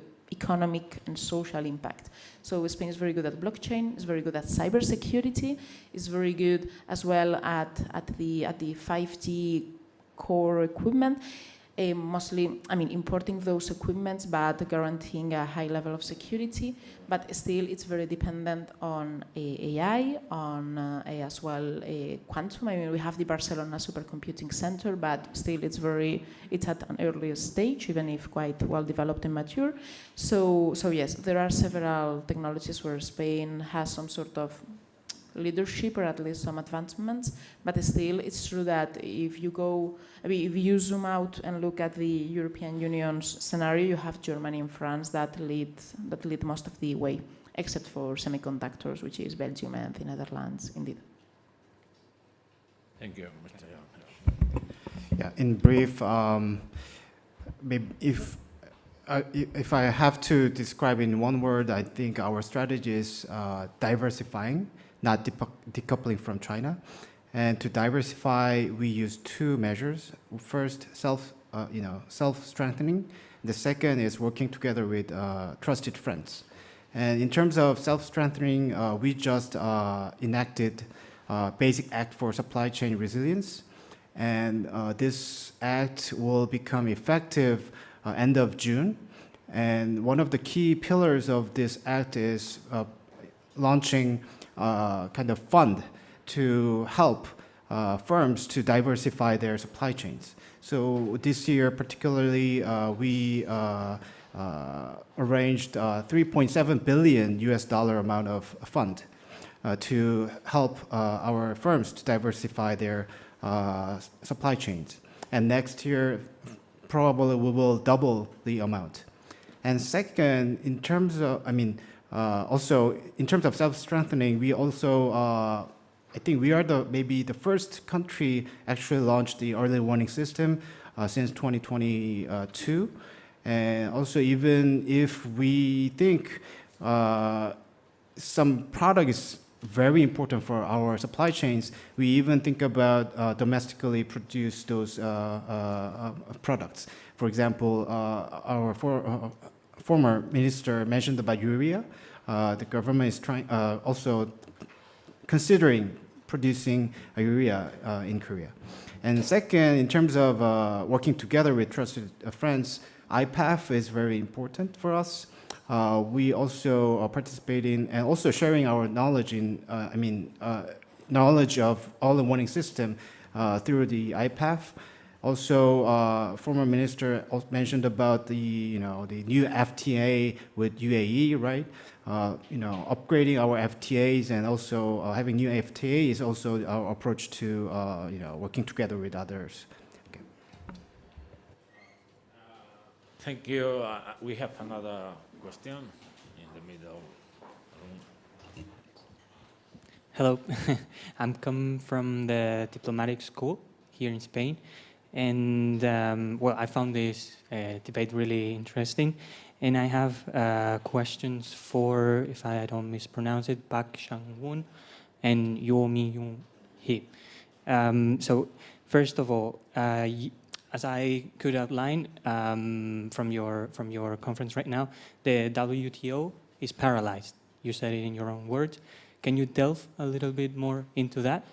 And I guess that this fact of the WTO being paralyzed has made Korea to shift to unilateralism, right? I mean, I think that's a little bit what you're doing right now. And also, one of the you were speaking about that you need to run faster. Does unilateralism make you go faster? Yesterday, I did, and at the diplomatic school, we were talking about this and how unilateralism maybe is more bureaucratic. It needs more, more diplomatic contacts, and maybe it's more. Doesn't it make it slower for Korea to to advance in your own economic security pathway? Thank you. So it's kind of a big step, but so I think why WTO is paralyzed, because United States actually made it paralyzed because of dispute settlement. I mean, what's the name of that? The appellate body. Yeah, appellate body is not working anymore. So which means simply there's no punishment working. So nobody is actually abiding by the rules. So that's the reason. And you asked about unilateralism helps run faster or not. I think I'm an economist actually, so I think multilateralism helps us run faster. But right now, as former minister mentioned about security-driven structure of these days, so. Although we all know that multilateralism actually works the best, but it's not realistic. So that's the problem.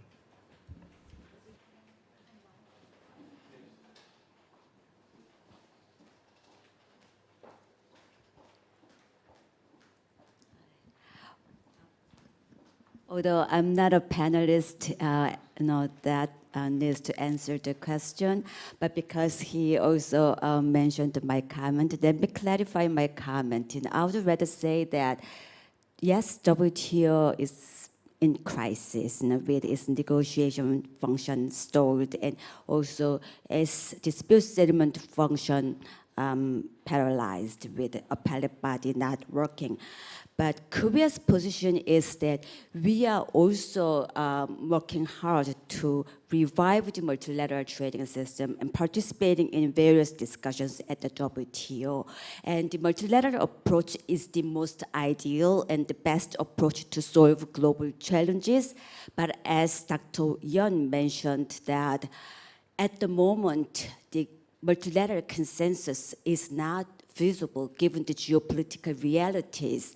And rather than waiting for them to solve every question, we are also working in various different arrangements. Now, for example, unilateral or plurilateral initiatives to tackle those emerging pressing issues like digital trade, supply chain issues, or the nexus of trade and sustainability. Because now, if we have those a series of bilateral or plurilateral arrangements, that could also someday hopefully pave the way for plurilateral or multilateral agreements down the road and rebuild the trust among different members. So I think at least now there can be a solid foundation for future multilateral cooperation and rules. So that's the Korea's approach. Yeah. Thank you for your answer. I have a question of my own for the panelists. You have mentioned, described, and analyzed different factors for economic insecurity, political, geopolitical, technological.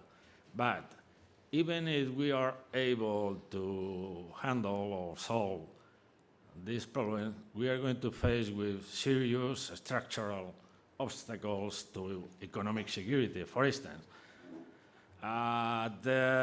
when we try to cooperate, even with like-minded countries like South Korea, European Union, United States, and Japan, and many others, we found a lot of legal obstacles. The proliferation of international, national, regional, and local standards, norms, and certification is so huge that it is impossible.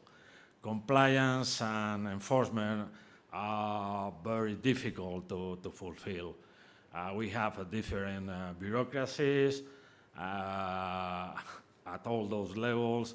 In fact, the European Union motto for the next Commission is to simplify as much as possible the complexity. That is one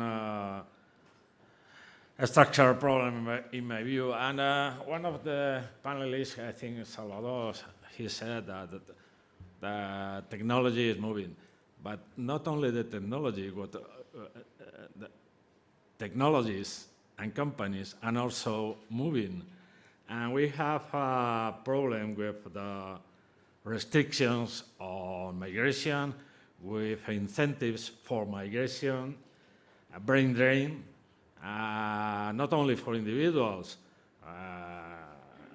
Of course, we lack talent. As you mentioned, education is basic.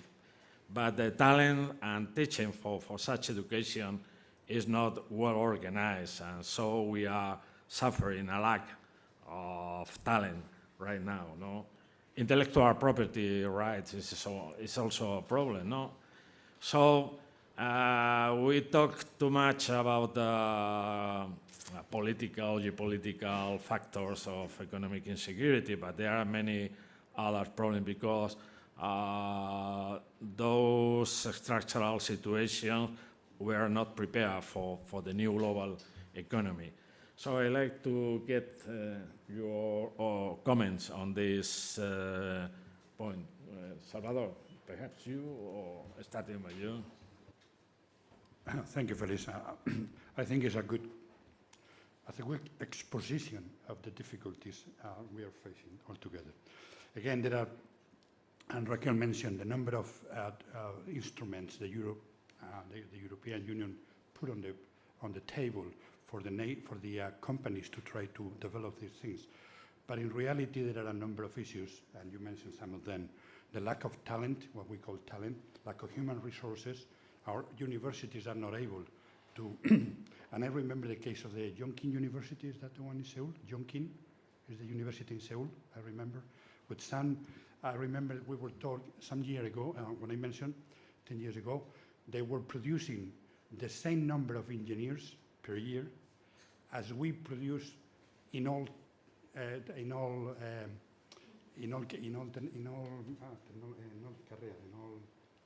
in all subjects. So the same number of engineers Korea produce in 1 year, engineers in all the subjects, as we produce as university people, degree people with a master and so on.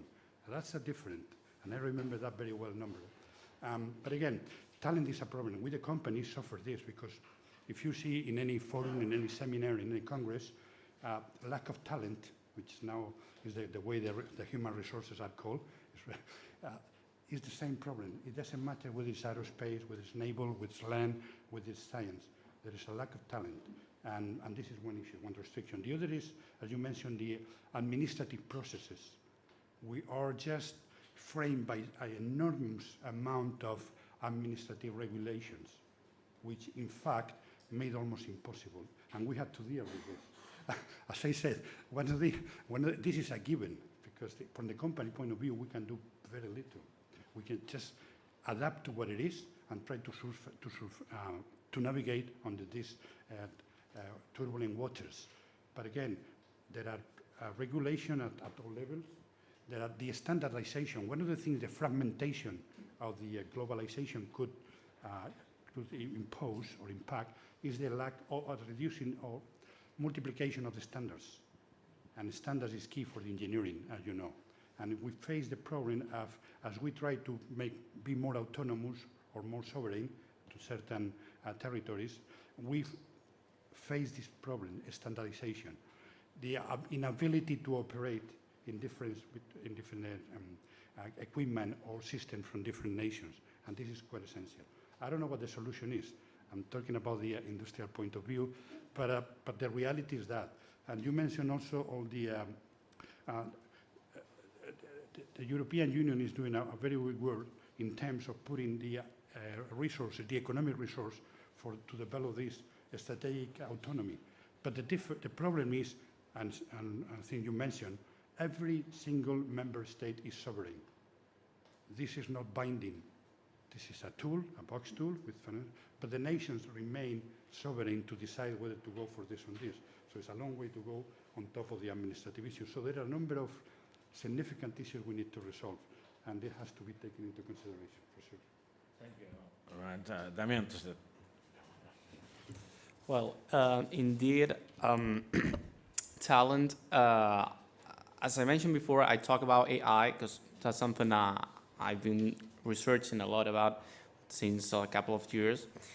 And it's really interesting because there is an index, an AI index from Stanford and from other universities where they evaluate a lot of different things to make this list of countries, right? If you see why United States is top in AI, it's because of talent. That's quite interesting because they evaluate talent, they evaluate research, they evaluate the investment, a lot of things. But the thing that makes the difference, you can see like everything that's being evaluated is talent. So when I found that, I was really amazed. That's why I mentioned before. And that happens really in every industry, as you mentioned. So of course, I think that's something. But talent is not only about numbers, but it's also about being specialized, about being what I said, up to date. We need people that has the new skills that are required in the market and that are required to work with the new technologies. So I think that's a key. And then regulation. Well, I'm a jurist, I'm a law degree, and that's my passion. And yeah, I mean, regulation, it's getting really complicated. Standards, as you mentioned, it's a problem. But I would say there is being created a new international norms. Like we've got the Convention on AI, for example, now, and I think that's going to help. And soon, I'm sure that we're going to see more international norms that's going to make it easier, or I hope it's going to make it easier. But yeah, right now it's quite complex. We've got the European Union AI Act that is going to apply not only to Europe, but also to every country in the world. So I think that's mean, not directly, but any country that has an impact on Europe, they have to comply with the European Union AI Act. So I think that can make it a little easier, let's say. And then we've got intellectual property.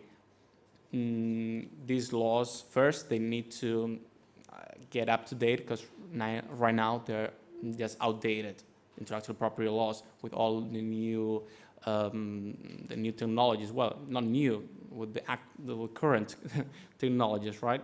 And then the different laws in different countries protecting intellectual property. That's a serious problem. Then we've got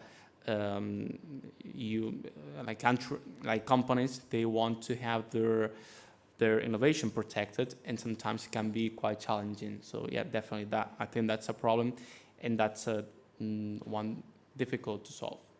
Yeah.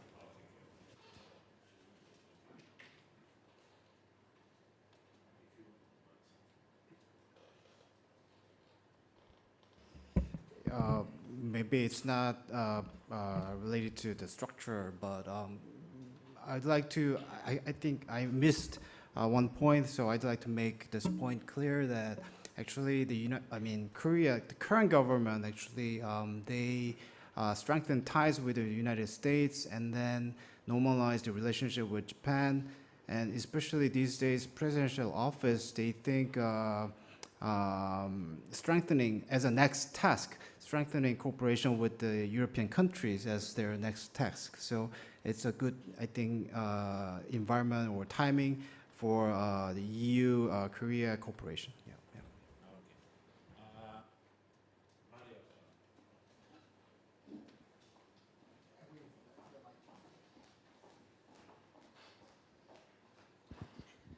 My question is kind of a follow-up question to something that Raquel mentioned before, so maybe she can elaborate a little bit more, maybe other panelists can jump in. And actually the timing is pretty good because, for just the last intervention of Won Ho, because both the EU and South Korea, we're talking about this partnering, we are on the same page, but at the same time, we are not like to each other, we are not like the first choice, right? It's very obvious, we are not first choice to each other. So my question is, in which specific technological areas do you think that we may have, like particular interest to each other, compared with other partners we may have, As Raquel mentioned before, the European Commission, has listed like 4, technology areas at large, for economic security. It's advanced semiconductors, artificial intelligence, quantum technologies, biotechnologies, so I don't know, in which areas do you think that we could be like the right partner to each other compared, vis-a-vis other partners that we already have? Thank you. Yeah, a question for all of you. Mr. Jones, if you want to start by... Yeah, I can start if you want to. No, it's fine. Yes, so thank you for the comments. Well, there are several areas where South Korea and the EU are already cooperating. You have the first ever semiconductors researcher forum in Belgium this year. You also have the launch of the quantum expert group, and you also have the entry of South Korea into the Horizon Europe program, which is very positive, for example, for the radio access networks or 6G. But there are some other areas that maybe are much less addressed and that could be of interest. For example, undersea cables. In the latest high-level political meeting between South Korea and the European Union, they agreed they shared the importance of cooperation on connectivity and mostly on undersea cables for the Arctic region, which means that some undersea cables that are literally under the sea will connect the European Union's territory and the Asian region through South Korea up north above Russia, above the Russian islands, and the Russian country and its corresponding islands. So in this sense, undersea cables is a topic that is as well quite new in terms of the initiatives that the European Union has been launching, because just 2 months ago, the European Commission launched a recommendation for the security and resilience of undersea cables. Last week, I was in Geneva for the World Summit on Information Society, and the ITU, the UN agency, where all countries, regardless of their origin, are part of, the ITU announced a new project on undersea cables. So this means that this is a topic that has existed for a long time, because if you want to have internet traffic, you need either undersea cables or satellite services, and there are several ways of putting internet traffic into motion, but still undersea cables have been a very important technology. So now it looks like it's getting, let's say, politicized to some extent, or at least policized, which is good from the policy perspective. And I think this is an area where South Korea and the European Union could foster their cooperation, at least in the research and development dimension, because it's true that most continents are already, let's say, surrounded by undersea cables and also by ground fiber cables, but these cables are mostly from tech companies from the United States, so it's as well good to find other complementarities with companies that are developing these services as well in some like-minded Asian partners and also European companies.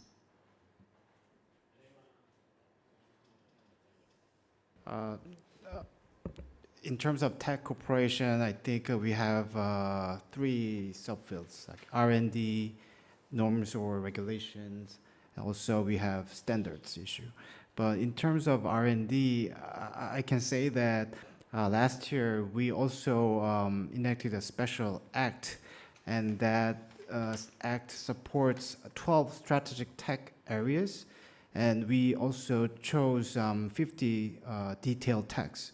So I would advise EU or Spain to look into these areas that's the area maybe we can cooperate together. Yeah. And also, if I can get your list of techs, then it would be much better to find out the detailed areas.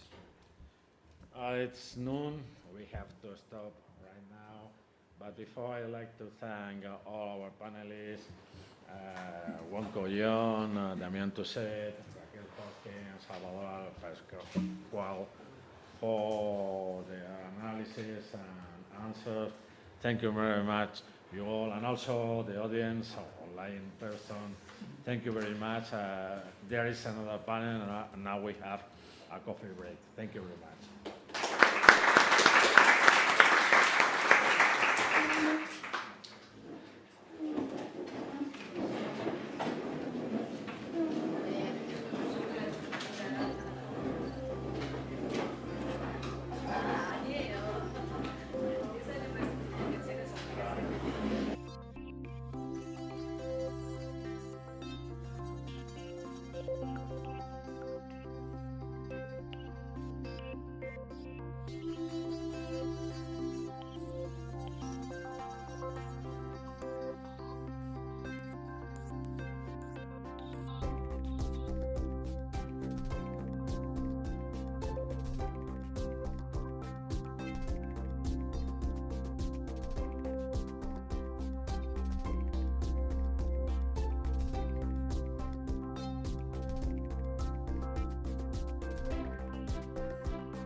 Welcome to our second panel on Korea's experiences facing economic coercion, lessons for Spain and Europe.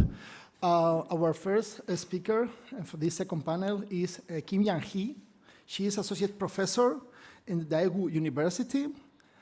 She received a PhD in economics from the University of Tokyo, and her research interests focus on the reconfiguration of global value chains and economic security. She has previously worked at the Samsung Economic Research Institute and at the Korea Institute for International Economic Policy. She worked also at the Korea National Diplomatic Academy from 2019 to 2022. As it was mentioned before in the first panel, we live in an era of growing geopolitical rivalry, and in that context, as you all know, economic relationships have been weaponized, by different countries at different moments. And so we are going to discuss about that. Professor Kim, she's going to focus on the experience of the Republic of Korea related with economic coercion by Japan. Okay, so Professor Kim, the floor is yours. Good afternoon or good evening? No, good afternoon, yeah. Good evening. Yeah, that's right, yeah. I'm sleepy, yeah. It's my privilege to be invited to this seminar by the world-renowned Elkanah Royal Institute. Today, I will discuss Korea's experience with economic coercion and its lessons for Europe. Let me ask at first, what is the difference between economic security and economic coercion? For me, if I do it to you, it's economic security.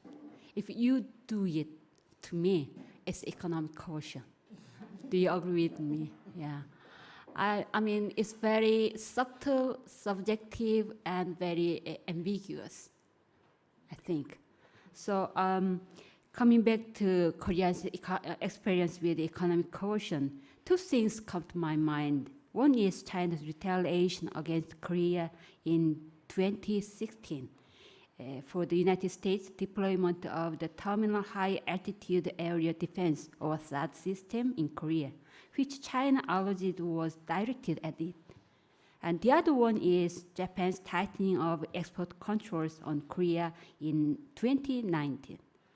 As a de facto retaliation for the Korean Supreme Court's finding, the Japanese companies must compensate for forced Korean workers brought to Japan during its colonial rule.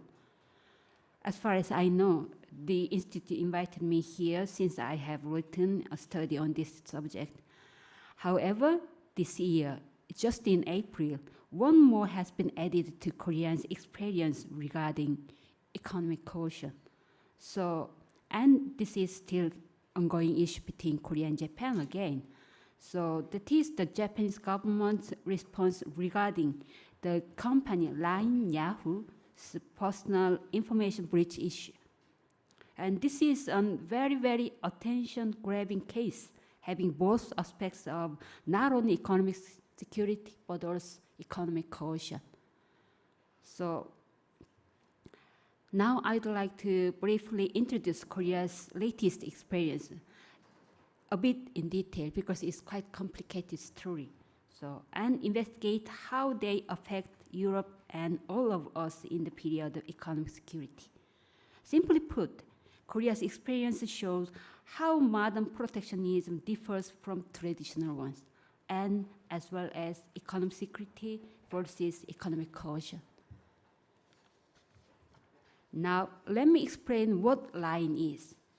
It is, we call super app or platform company, providing about 40 apps, not only messenger, but also e-commerce, fintech, games, music, and so on.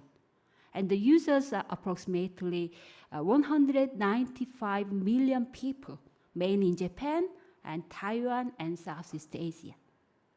And among them, 96 million are in Japan.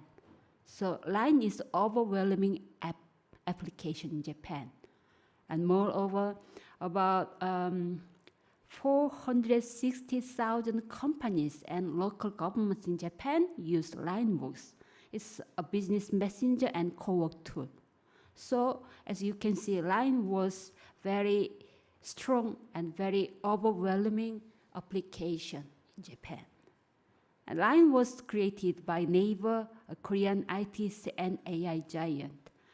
There are only three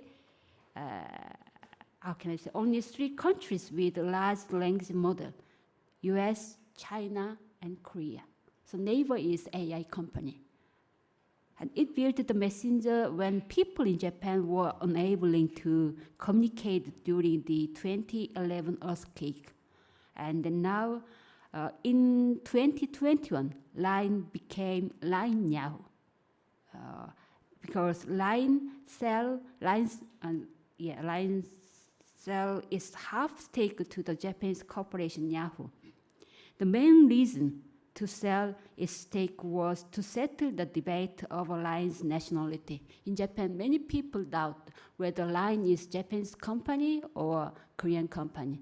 So they sell their stake to Yahoo. So now the name is Line Yahoo. Even though Line became Line Now, Naver and the parent company, Naver and its Korean subsidiaries mostly serve as Line's developer and operator, because Yahoo lacks such capabilities. And it is critical to note that Line Now was designated as specified social infrastructure business operator under Japan's economic security law in November 2022, due to its large amount of personal data and significant impact on Japan's socio-economic landscape. However, in 2021 and 2023, unfortunately, there were personal information leak incidents at Line. In March 2021, 4 Chinese engineers at the former Line Chinese subsidiaries illegally accessed Line users' personal information 5 times. Because of that, Line Now received administrative guidance from the Personal Information Protection Commission of Japan, remember PPC, yeah? And again, in 2023, Line Now caused a similar but more serious incident problem. In August, a PC of an employee of a security maintenance company in Korea was infected with malware. Through it, as of November 27, Line Now's approximately 520,000 records may have leaked, not leaked from me, may have leaked. Although Line announced no secondary damages have been caused so far. So as a consequence, Line Yahoo received again a recommendation, which is stronger measure than just administrative guidance from the PPC. And another institute, in response, the Ministry of Internal Affairs and Communications, I say MIC, okay? So in response, another institute, MIC required Line Now not only to establish plans to reduce or terminate outsourcing contract to Naver, but also to consider reviewing its capital relationship with Naver. In its administrative guidance released in March and April, the MIC seems to believe that Line failed to properly control Naver, which is Line Now's parent company. Eventually, in May, Line Now's CEO said Line Now is strongly requesting Naver reconsider its capital affiliation. However, it is worthwhile to note that the difference between PPC and MIC. Instead of divestment between the PPC and MIC request. Unlike MIC, Japan's independent personal information security agency, PPC, never mentioned cutting capital relations with Naver at all in its guidance released in March and May. So a representative of Naver has argued that the MIC's calling for reducing its capital control over Line Now is extremely unusual. That is true, extremely unusual request. So Naver announced that it will not sell its equity stake in Line Now on May 14. So what will happen from now? Even though neighbor would sell the equity or not, it is important to say neighbor's influence online now is unlikely to wane for the near future, given its strong technological dominance. What does this situation mean?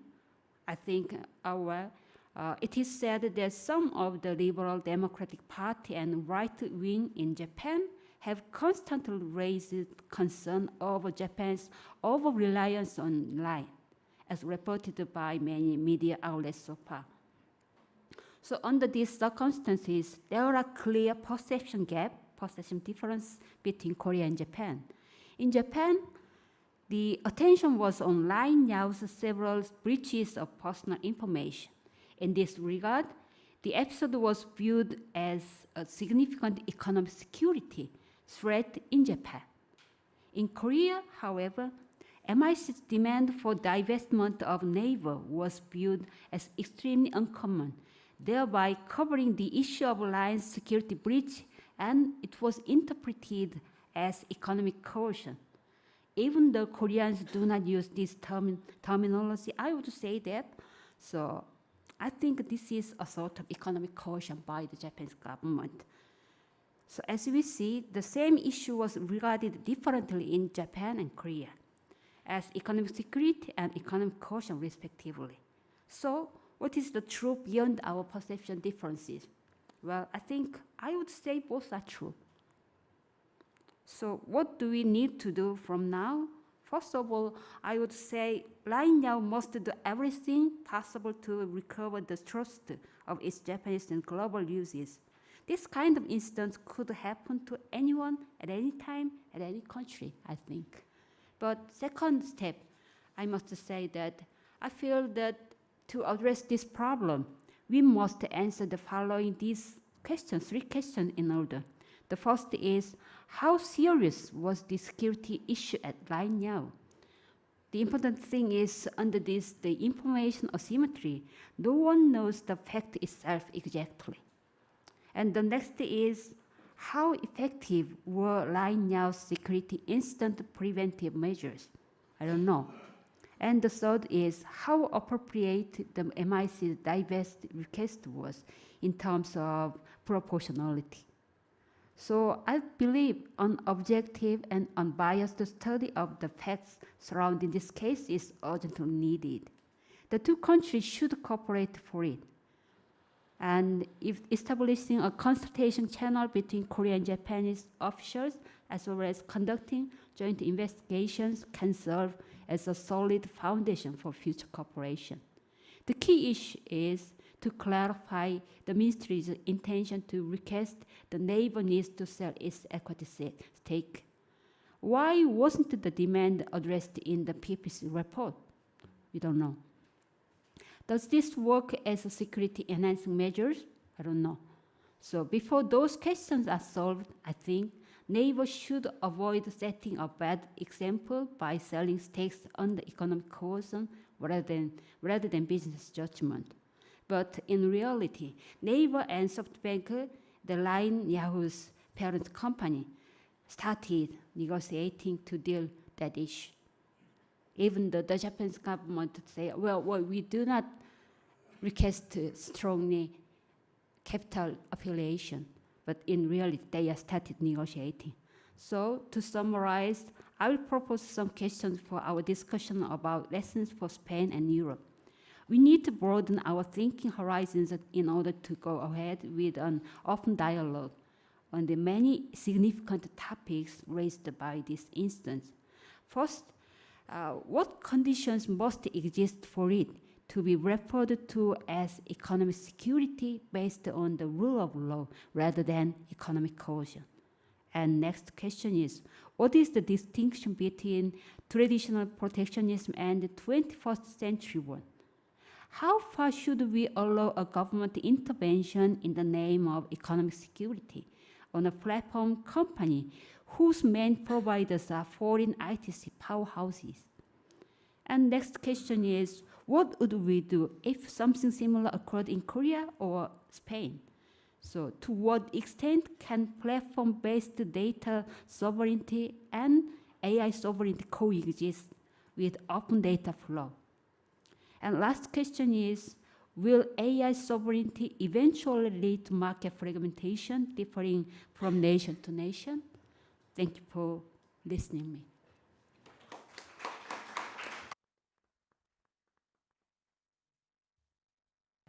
Thank you, Professor Kim. Now we move to our second panelist, François Schmidt. He's an analyst at Merix, and after receiving his degree in Paris, Dauphine, on development economics, François joined the French Ministry of Economy, and after a first experience in Singapore on Asian economies, he spent 2 years in Beijing, where he developed a research focus on the economic development of China, paying special attention to foreign trade and the related level playing field challenges for its trading partners. Before joining Merix, he also worked as deputy head of the Trade Policy Department of the French Ministry of Economy and Finance. And at Merix, François covers the external impact of the Chinese economy, and more specifically, the matters related to economic security, as you can imagine. And today, François is going to focus more on the challenge that Chinese overemphasis on securitization faces to third parties. So, François, the floor is yours. Good afternoon, everyone. A pleasure to be here. So indeed, I will not focus directly on economic coercion per se, but I'll focus on one of the main actors that usually is on the other end of economic coercion, and that is the People's Republic of China, and especially the People's Republic of China under Mr. Xi Jinping. What we have witnessed in the past 10 years is basically the awakening of the sleeping giant of economic security. The People's Republic of China has been governed by a communist-Leninist party for more than 70 years now, which has always had a very strong incline for looking at economic international interaction through the lens of security. You found that in Mao Zedong's speeches even before he comes to power. You also find similar objective underpinning the main policies of the PRC under Mao, the Great Leap Forward, in some respect even the Cultural Revolution, and even during the era of opening up and reform, where growth and development became prevalent over the issue of security, you still had a strong apparatus and a strong incline to think and to conceptualize interaction with the rest of the world under security consideration. What we have witnessed, though, is the end of this era of prioritization of growth and development. And as soon as Mr. Xi Jinping came to power, formally in 2012, effectively in 2013, we saw directly a reprioritization of national security, both through new legal regulation that were put in place, especially a very broad definition of what national security encompasses, and especially the establishment of economic security as the founding base of national security for the PRC as soon as 2013. And then alongside the beefing up of the governance structure around economic security within the direct hands of the core leader, that is Xi Jinping, with the creation of a specific dedicated commission under his direct rule. And what we have seen since then is a slow-moving, iterative development of that ambition. And I think the main turning point, or the main turning point in that was probably the deprioritization of growth in 2017 at the 19th Party Congress. Most of us, including myself, I was still in Beijing back then, read it partially as potentially a good news, as China was deprioritizing quantitative growth for more qualitative growth. What we might not have seen is that behind the more liberal figures in the economic apparatus that were still there back then, you had a clear intention from other part of the party state apparatus to push a security ambition behind that. And that was made extremely clear after the Trump initiated trade war and then the following Biden addition in the tech sphere of those tension, that security had become dominant regarding international integration vis-à-vis the objective of development. And what we saw since then is really a double down on those priorities that comes along, I would say, lines that are largely familiar to us in the concept, but strongly diverge in actual substance of what is in there. And so I'll pick up on the three those three pillars that the European Union has crafted for its economic security agenda: partner, promote, and protect. And we'll briefly skim through how they look alike in the PRC and how they actually differ in substance from anything we might be familiar with. First, and that's a bit different, it's a horizontal capacity of the PRC that we could almost frame as authoritarian competitive advantage, which is a uniquely intrusive and, let's say, effective toolbox of levers to monitor and guide economic entity throughout society. Obviously, rule of law does not exist. It's a rule by law system where a Leninist party does have the ability to step over and to overcome any form of regulation set within the country. You have a very strong control, or at least not necessarily control, but a very strong footprint of the party state throughout the economy. Obviously, we all have state-owned enterprises in mind, but let's say this is only half of the equation. The other half has been the development of venture capital state-guided funds, which is quite ironic in some ways. That used to be the characteristic of the most liberal system that has now been picked up by the largest communist party in the planet as a core element of its development system. And this is for the intrusiveness and the capacity to collect information, to monitor, and to make sure that society and particularly economic entities fall in line with the direction of things set by the party state. Then there is the ability to come in and to support those ambitions. And here, obviously, we all think about industrial policy, but in the case of China, we need to conceptualize industrial policy as a whole-of-nation effort. This is a concept that has been revived by the CCP, the Communist Party, under Mr. Xi Jinping. It's really the idea that all actors in society need to internalize the preference of the states regarding the way they behave, and especially regarding investment in technology and in industries. The amount of money that hence the party state is able to guide towards party state objective is incomparable to anything liberal society can pretend to. One illustration maybe is those venture capitalist government guided funds that has been developing in China, which in the time span of 10 years went from almost non-existent to something in between 1 to 2 trillion USD of investment.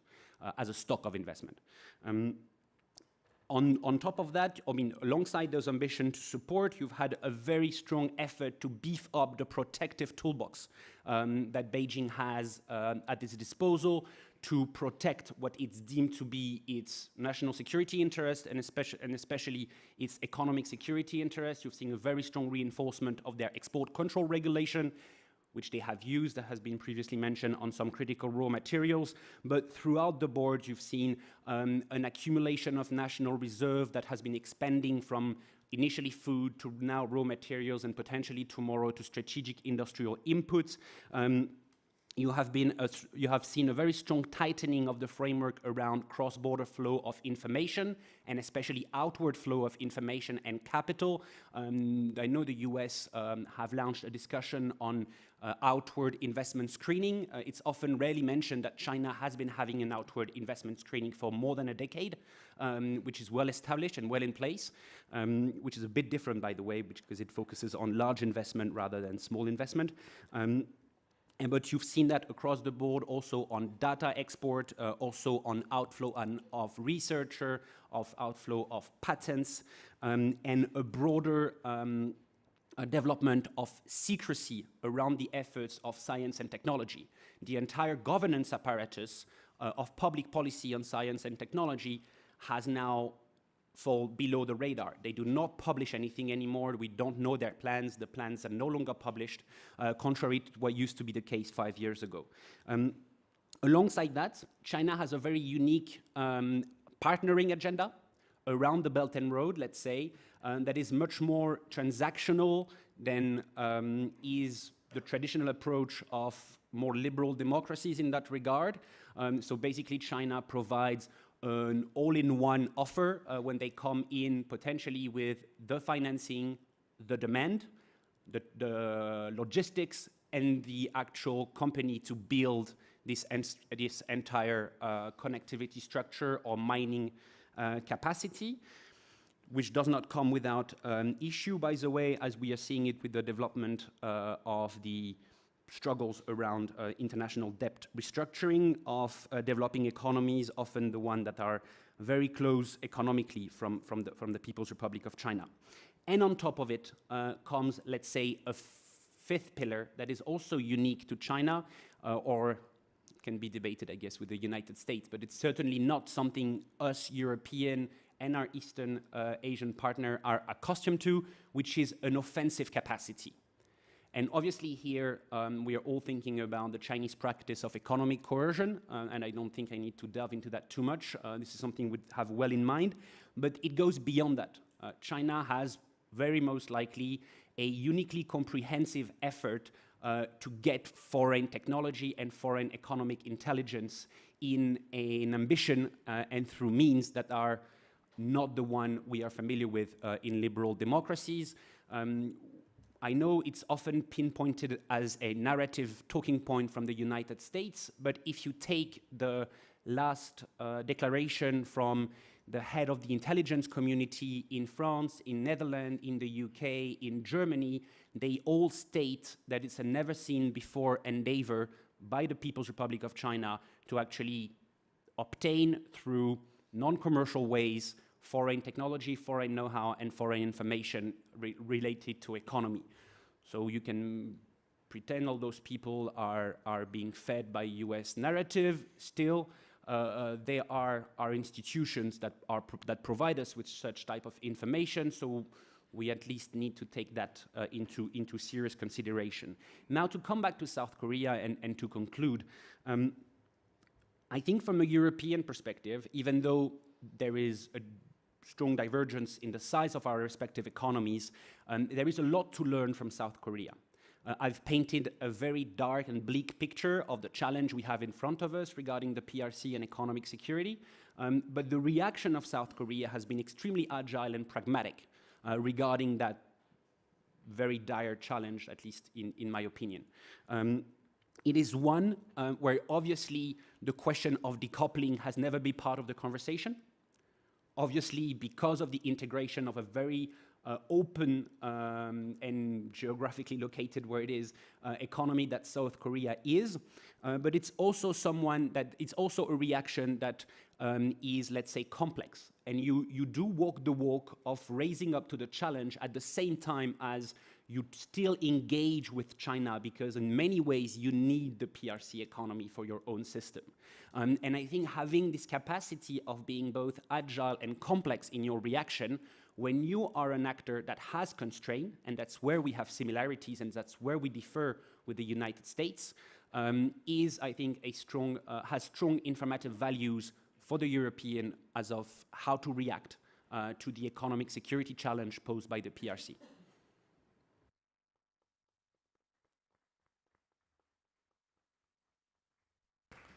Thank you, François. Now we move to our colleague, Miguel Otero Iglesias. He is senior analyst at Elcano Royal Institute and professor at EI School of Global and Public Affairs. He is also research associate at the EU Asia Institute at ESCA School of Management in France. Previously, he was assistant professor in international political economy at ESCA. And, well, he has actually a long list, of things, but well, let's say maybe let's focus more, on his research interests. Let's say that Miguel, he leads part of the area of international political economy at Elcano. He's a person more focused, on the economy of China. And today he is going to offer more the part of the Spanish perspective here. He is going to present the state of the play, first of the economic security in Europe, and also some preliminary results of a project, on how Spanish firms, Spanish companies are facing this challenge. Miguel, the floor is yours. Thank you, Mario. It's a pleasure to be here. Thanks for organizing. And as you said, I think I have 5 points, 10 minutes, so we'll try to be concise. The first is on definition of economic security, and I really liked your double definition. I loved it. I think I'm going to quote you from now on. Right, so let's repeat it. Economic security is what I do to you, right? And the economic coercion is what you do to me, right? And so I think that's helpful to see how different actors react to different policies and different. I guess when we talk around the de-risking and the decoupling, one could think that maybe China believes that this is all about coercion from the Western perspective, and when we see that China does economic security, then we see that it might be Chinese coercion. And talking about coercion, obviously the most important case in Europe has been the Lithuanian case in more recent times, where China has applied strong economic coercion on Lithuania for opening a Taiwan office in its country, and that obviously triggered as well in Europe the anti-coercion instrument that we now have and that is operative. But let me tell you a bit how the situation is in Europe. Economic security, it's a complex. At the end of the day, it's a complex concept, because at the end of the day, it means different things for many different actors. And it might be interpreted very differently from the people that are more on the security side, that they believe that this is part of the national security agenda, to perhaps the people that are more on the economic and finance side, that they are much more concerned of whether this will encroach into free trade, into interdependence, and they are much more inclined in trying to be more on the de-risking side of things, and concerned that there might be a securitization of a lot of things, if following a bit Francois' kind of framework. And on top of this, we have 27 countries in Europe that have very different interests, very different sectors to protect, and that makes it much more difficult. And so we have now some, and this might be very compatible as well with Francois' framework here, because I might as well frame it into kind of protecting, promoting, and partnering from a European/Spanish perspective. But on the protecting side, and the anti-coercion mechanism or instrument is one key element right now. The question is whether we will use it, right? And here there's good news, because we have a qualified majority, and that might help because there's no veto power, and that's good news. But still, we know that in Europe, many different countries, etc., they might be reluctant to do the step, because we are talking about, in many ways, two giants like the United States and China, and there's a lot at stake. And I think I really liked your approach in the first panel on seeing it decoupling and trying to contain China, so slow down China as a very strong American approach. And we have worked at Elcano that we think that the problem with the small yard, high fence is that the yard is getting bigger by the day, and that's problematic. And here we might be in the same page, that we believe that it's not so much about slowing down China, but rather being more competitive vis-a-vis China. And therefore, the whole debate that we have now in Europe about competitiveness. And we are still waiting for Mario Draghi's report on this. And that's more the obsession that we have, and that's going to be as well. We have elections on Sunday. One of the key discussions in the next legislature in Europe, and I think we have to see that. At the end of the day, one issue that we have in promoting is that we don't really have the tools yet. We don't really have the capacities yet. And as was mentioned by my colleague Raquel, we have STEP, which is the Strategic Technologies for Europe platform, which is essentially ridiculous money, 1.5 billion. We are still far away from having a central fiscal capacity, a central capacity to have a proper industrial policy at European level. And so that means that the debate in Europe is much more about how we organize ourselves internally. What do we have to do internally? And the letter report, the latest letter report about the single market is about that, right? For unions that we still have to develop, the finance union, the defense union, the energy union, etc. So that's where we stand right now in Europe, and this is the reality. And on partnerships, the debate is a lot about, well, what will happen in November in the United States? Big question mark. What do we do with China? We have this triptych of partner, competitor, and rival, which for many it's contradictory in terms, for others the actual reality. But I think there is the sense that in the context of one war in Ukraine, tensions in the Middle East, we don't want to open another front with China. And that brings me to some of the preliminary work that we have done. We have done some qualitative research. We have interviewed 25 leading Spanish companies and business associations through the COE, the main Spanish business association, spent many hours with them. This is, I think, the first attempt in Spain to qualitatively sitting with these people under Chatham House rule and see what they think, because I think sometimes there is a disconnect between the rhetoric at the political level and the vision at the political level and what companies do on the ground. And I don't have time here to obviously summarize even the main findings of this, but what comes out is one major issue is that you cannot avoid China, that the decoupling with China or the attempt of decoupling with China is problematic, highly problematic, and creates a lot of disruptions. Creates a lot of disruptions in the supply chains. And it was mentioned that maybe contracts cannot be now complied with, but not only that, right?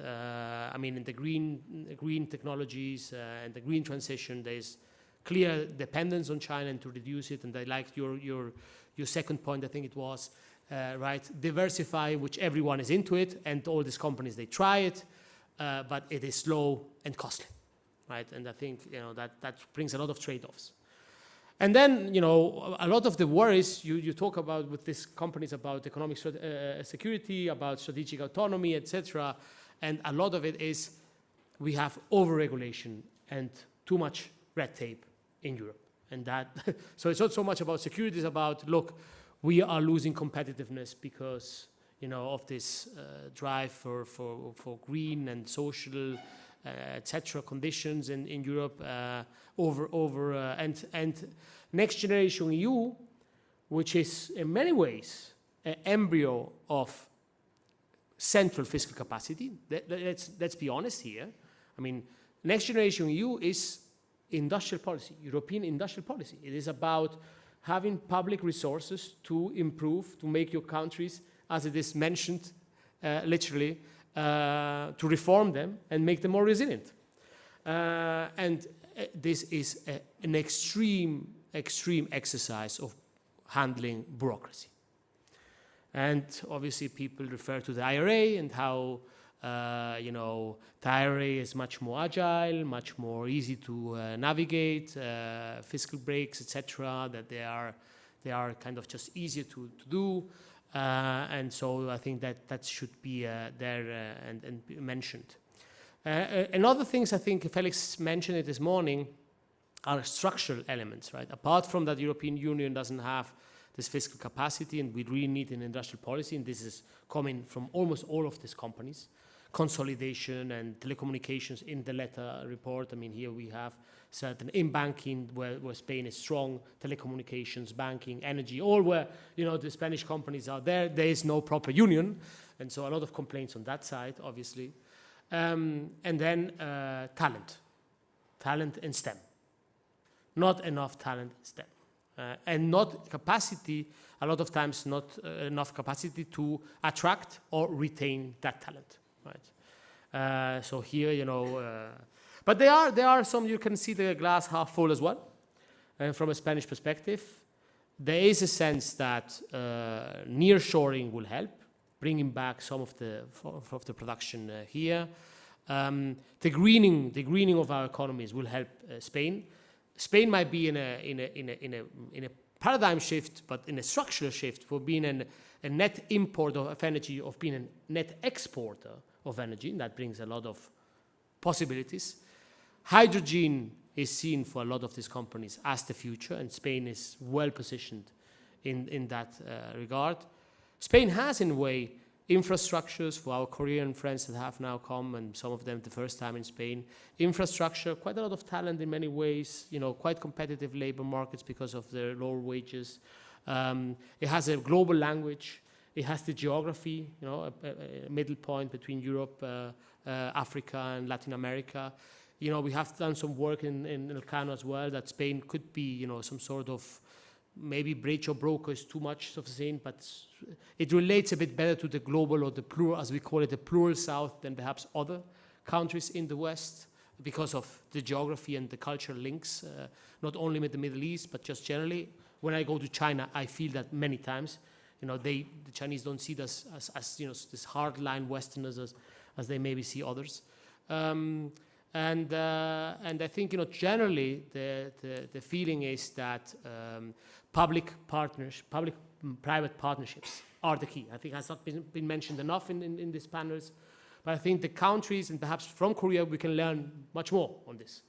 You know, the public-private partnerships, the Chinese do it in their way, but they do it, you know, which, as Francois was saying, it's ironic that they have, what is it, you know, venture capitalists, but state-led.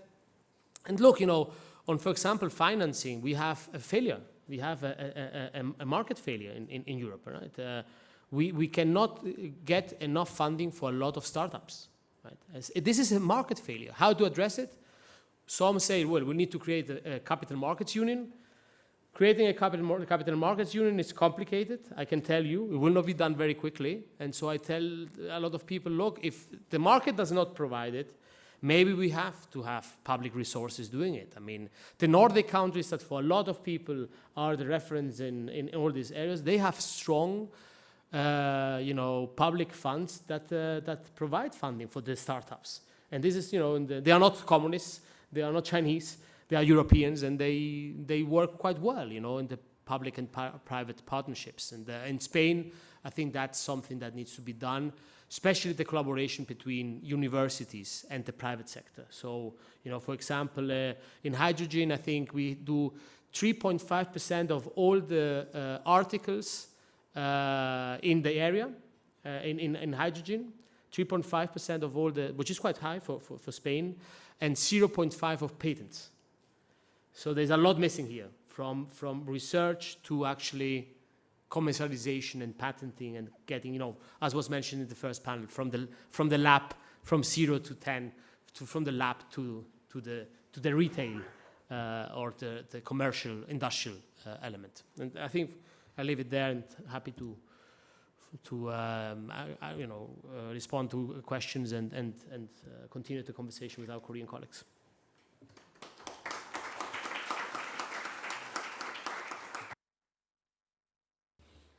Thank you so much, Miguel. Now we move to our fourth speaker, Ramon Pacheco Pardo, who is Korea Foundation, BUV, Korea Chair at the Center for Security, Diplomacy and Strategy of the Brussels School of Governance, that university. And he is also professor of international relations at King's College in London. And he's also a young fellow, non-resident with the Korea Chair at the CSIS in Washington. And again, he has a very long list, of other affiliations, including a member of the scientific committee of Elcano Real Institute. As you know, Ramon, he is one of the most well-known, international experts on Korea. And among his latest publications, we can mention this book, Korea, A New History of South and North, a co-author with Victor Cha, and also the book South Korea's Grand Strategy, Making Its Own Destiny. And again, there are many others. I would really recommend you, actually to read them, if you're interested in knowing more about Korea. Ramon, basically the floor is yours. You are going to talk, if I'm not mistaken, about how economic coercion, among other factors, are influencing, the general economic development strategy of South Korea. So please go ahead. Thank you, Mario. And they're very good books, so you should read them, actually. Amazing books. Thank you. It's a pleasure to be here. Thanks for the invitation to talk about a topic which I'm really quite passionate about, right? How Korea is dealing with economic coercion, US-China economic competition, China's rise, economic rise, which obviously directly affects Korea.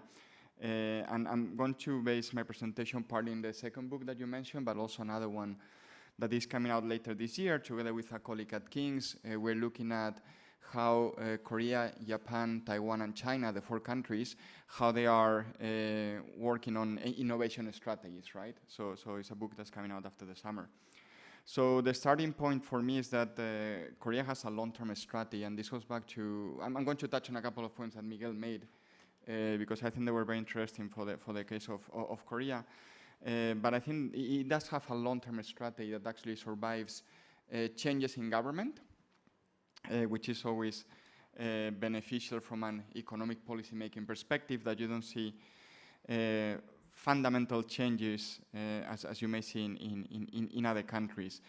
And the first strategy is economic diversification, which is not something that Korea is the only country that is doing, but I think that Korea has been pursuing for a number of decades, I wouldn't say even a number of years. So, for example, you have the very clear, in my view, FTA strategy, with Minister Yu, for example, helped to design and implement over the years.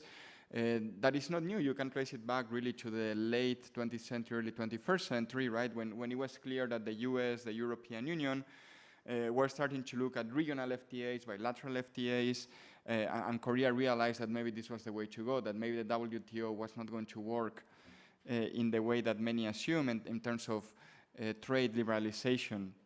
And this strategy has continued all the way to these days. You have the FTAs with the big 3 of the European Union, US and China, even if the FTA with China is not it's not a new generation FTA like the one you may have with the EU and the US, but you also see FTAs with countries in Southeast Asia, now with countries in the Gulf as well, Australia. So many of the key economic partners that Korea has. But also in terms of investment, I think Korea has been very good. Korean firms, with the support of the government, we're talking about the private sector, at investing, looking at different locations in which to invest, right? And not putting all their eggs in the China basket, which obviously many companies across the world are doing these days. But I think, talking about economic coercion, when you go to the case of economic coercion of China against Japan in the late 2000s, early 2010s, right? I think Korean companies learned from it, right? That Korea could be next, and indeed Korea was next. After the THAAD, the announcement of the deployment of the THAAD anti-missile system in Korea, and China imposed unofficial sanctions on the Korean economy, right? The diversification process had already started, and now we talk about many firms pursuing this policy of China +1. But you saw how Korean companies were doing this for a long period of time, looking at Vietnam, for example, but looking at other countries such as India as well. Before here in Europe and in the US, we started to talk about a China plus one strategy and Chinese economic coercion, like the example of Lithuania that was mentioned, obviously not the only one that we have had here in Europe. So it's something that Korea has been doing for 10, 15 years, for a long period of time, with a clear focus on de-risking, which is a concept that many people use. I don't think anyone in Korea believes in decoupling. I think even in the US now they don't believe in decoupling. Maybe Biden himself believes, but no one else does, right? So this focus on de-risking, really. Which has to do, obviously, with the economic coercion from China, but also it has to do, this is a sentence that I heard from someone in Korea who should remain, I cannot mention their name, but they said, well, when Biden came to office, they said, well, Biden is pursuing an America first policy like Trump with a smile, right? They come to you, they smile to you, we're friends, but hey, this is our economic strategy and this is what you have to do, right? We're going to put the US first.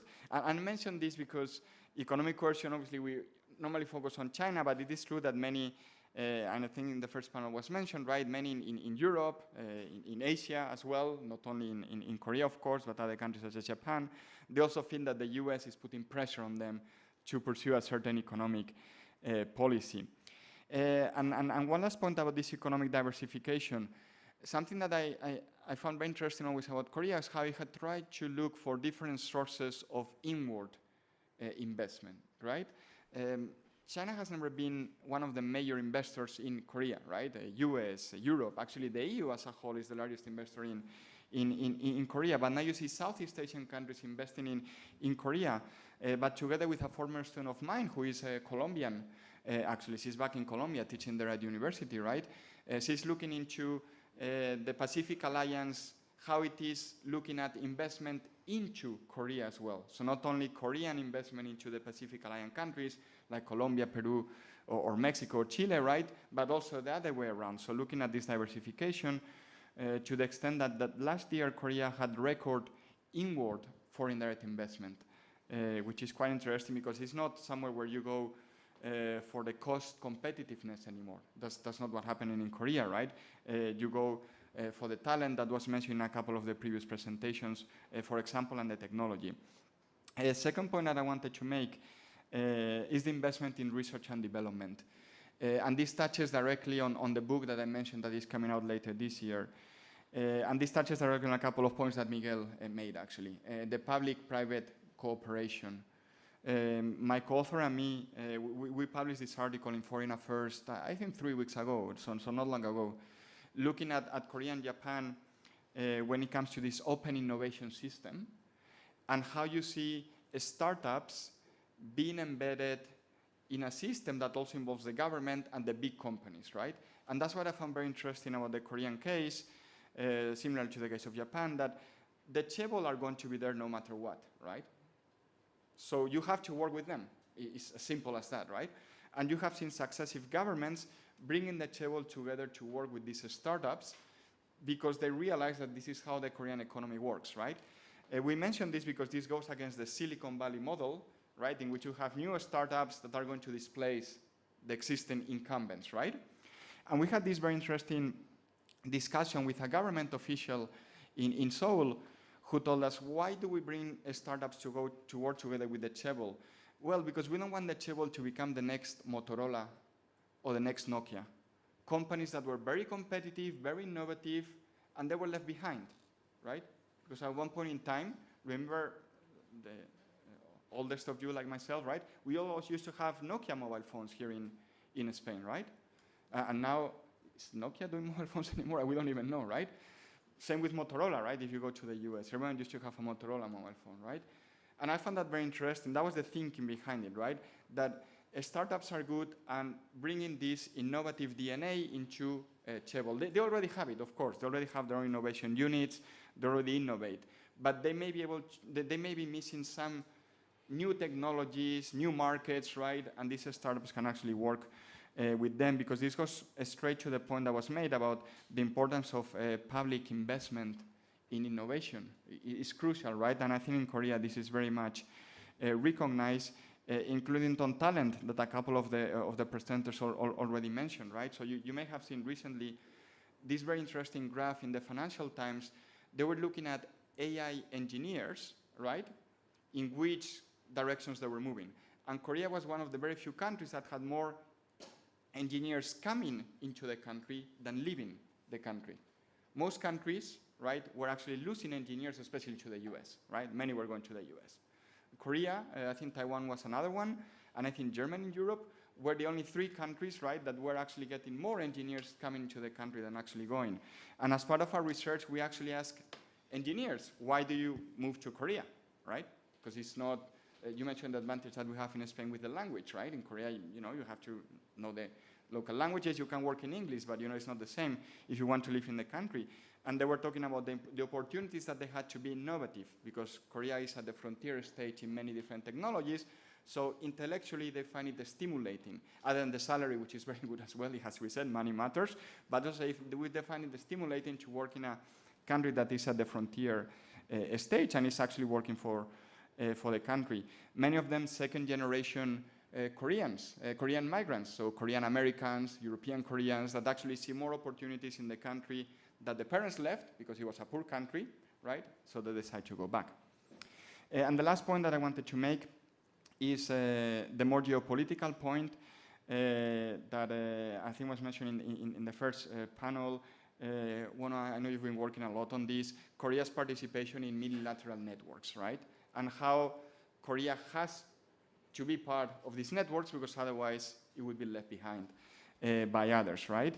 Just this morning, morning time here in Europe, evening time in Korea, or afternoon, it was announced this new biohealth initiative led by Korea and the US, also including the European Union, India, Japan, I think Australia may have been the other country. They want to, all these countries plus the EU, they want to have a China-free, right, supply chain for this type of products, right?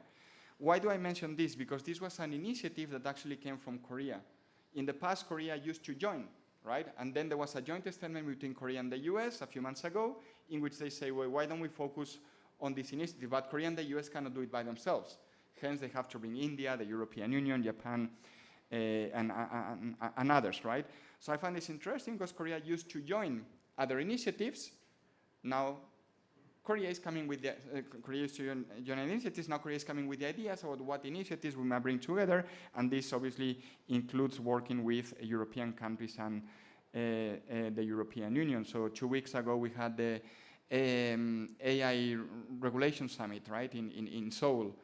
A couple of weeks ago, after the one that took place in the UK last year. Again, this is an area in which Korea feels it should try to take the initiative. Instead of being a follower, which I think Korea used to be more in the past, with all these semiconductor initiatives, critical mineral initiatives that came from others, Korea was invited to join and was happy to join, but now it comes up with ideas about how we can move towards these China-free supply chains that some want to create, and as difficult as this is.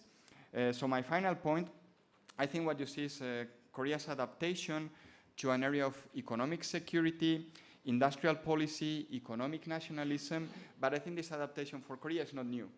It hasn't happened over the past 2-3 years. It didn't start with COVID. It's an adaptation that really you can trace back some 10, 15, I would say more 15 years really, when Korea realized the direction of travel, right, of US economic policy, but also China's rise, the economic coercion that the big powers can exercise and that Korea cannot exercise because it's not as big as the US economy or the Chinese economy. And therefore this adaptation continues until today. And I will leave it there for my initial remarks. Thank you.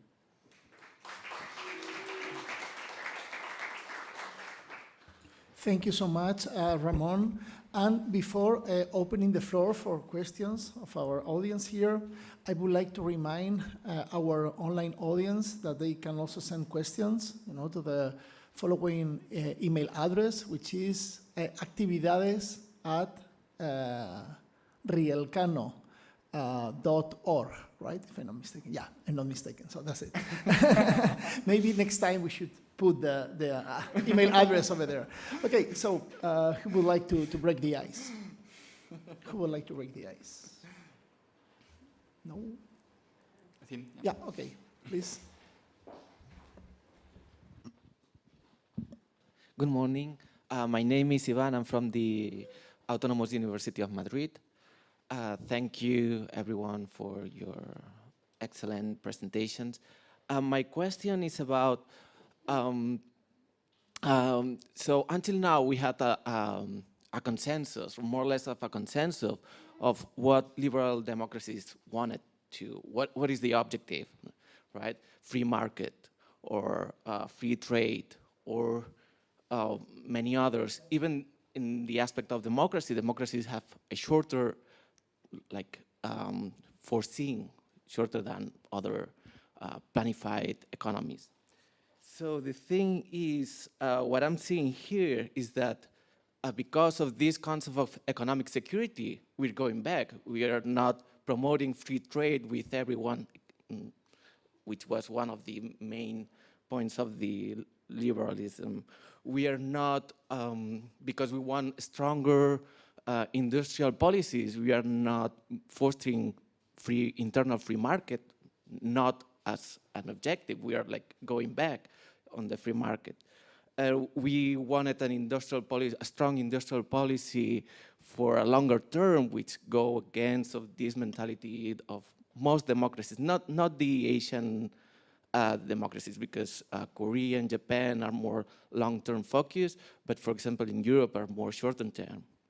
So what my question here is, are we going, like, what are the incoherencies or the dilemmas that economic security is posing for the liberal democracies? Thank you. Okay, I'm sure that Miguel would love to answer this because we've been talking about this many times, but probably also some other members of the panel would like to jump in. So I don't know, maybe Miguel, you can start. Sure. Well, I think that's the debate we are having in Europe. A lot of people are worried about this new trend, or this old trend, or, you know, old wine in new bottles, right? We have labeled it as well, following Eric Helleiner's work, neo-mercantilism. Mercantilism is not new, certainly, not even like, 100 years old. It's more. So where does it take us? I think it's a better, question than whether it has contradictions, because all models have contradictions. And the so-called neoliberal model had its own contradictions too, obviously. But I think the first thing that we in Europe should realize is that, as you say, the Washington consensus is over.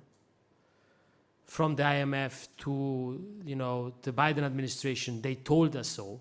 For those that were still a bit lost in Europe about whether it was gone or not, right? They said it clearly, right? So if the uber priests of that model tell you that it is finished, then maybe you should understand that it is finished. But a lot of people in the Commission still don't understand it. I have to clarify this. So hopefully they will understand it. And now we have to build on what is to be built. And I think, as was mentioned, de-risking might be sensible, might be logical, but how far do we take it? And I think the further we take it, I think it becomes more counterproductive, contradictory, and dangerous, I would claim, because if I look at US-China relations over the past 20 years, they are at its lowest point. If we look at the US-China relation, EU-China relations, one could argue that this is the same. So if we continue with that trend, I don't think we're going to be in a good place. As you mentioned at the beginning, right? I think we still, Europe, Korea, I guess, everyone but the United States and China, we need to think, can we create some sort of multilateral arrangement for a new era, post-Washington Consensus era, where the public sector, subsidies, industrial policy is part of the game, but where we can cohabit and coexist and still preserve most of the best sides of globalization. I think that's the big question of our time. And I think related to that, can we do it without the United States and China? Or do we need to convince the United States and China to be on board? Right? And I think that's something that Korea and the European Union can certainly collaborate on, and hopefully, you know, the epistemic community that we are here, we will bring ideas to the fore. But I think my idea here is that I think we should be less ideological and understand that in this new era, there will be more public intervention. The public sector will have more say than in the Washington Consensus era. And so how do we create a multilateralism not based on free trade and free competition and all of that, but where we can accommodate certain participation of the public sector in the economy that is not harmful for the community as a whole, right? And that there, you know, there might be a few ideas. I mean, I always said, why don't we allow a certain amount of public subsidies, if you want, to a certain level? We accept this. The Americans do it, the Chinese do it, we've been doing it, we'll continue to do it. But if you if you cap it at some point, because you cannot go for full, then perhaps the carrot that you can receive or whatever, or the countermeasure is that there is as well a certain percentage of foreign investment in your country, so that you have to open up. You know, so yes, you can subsidize, but you need to have a certain share of your market in foreign hands, so that we preserve this level of interdependence, of globalization. It's just, I think, I'm brainstorming here, but I think we need to combine things around a bigger public hand, to use Adam Smith's concept in the economy.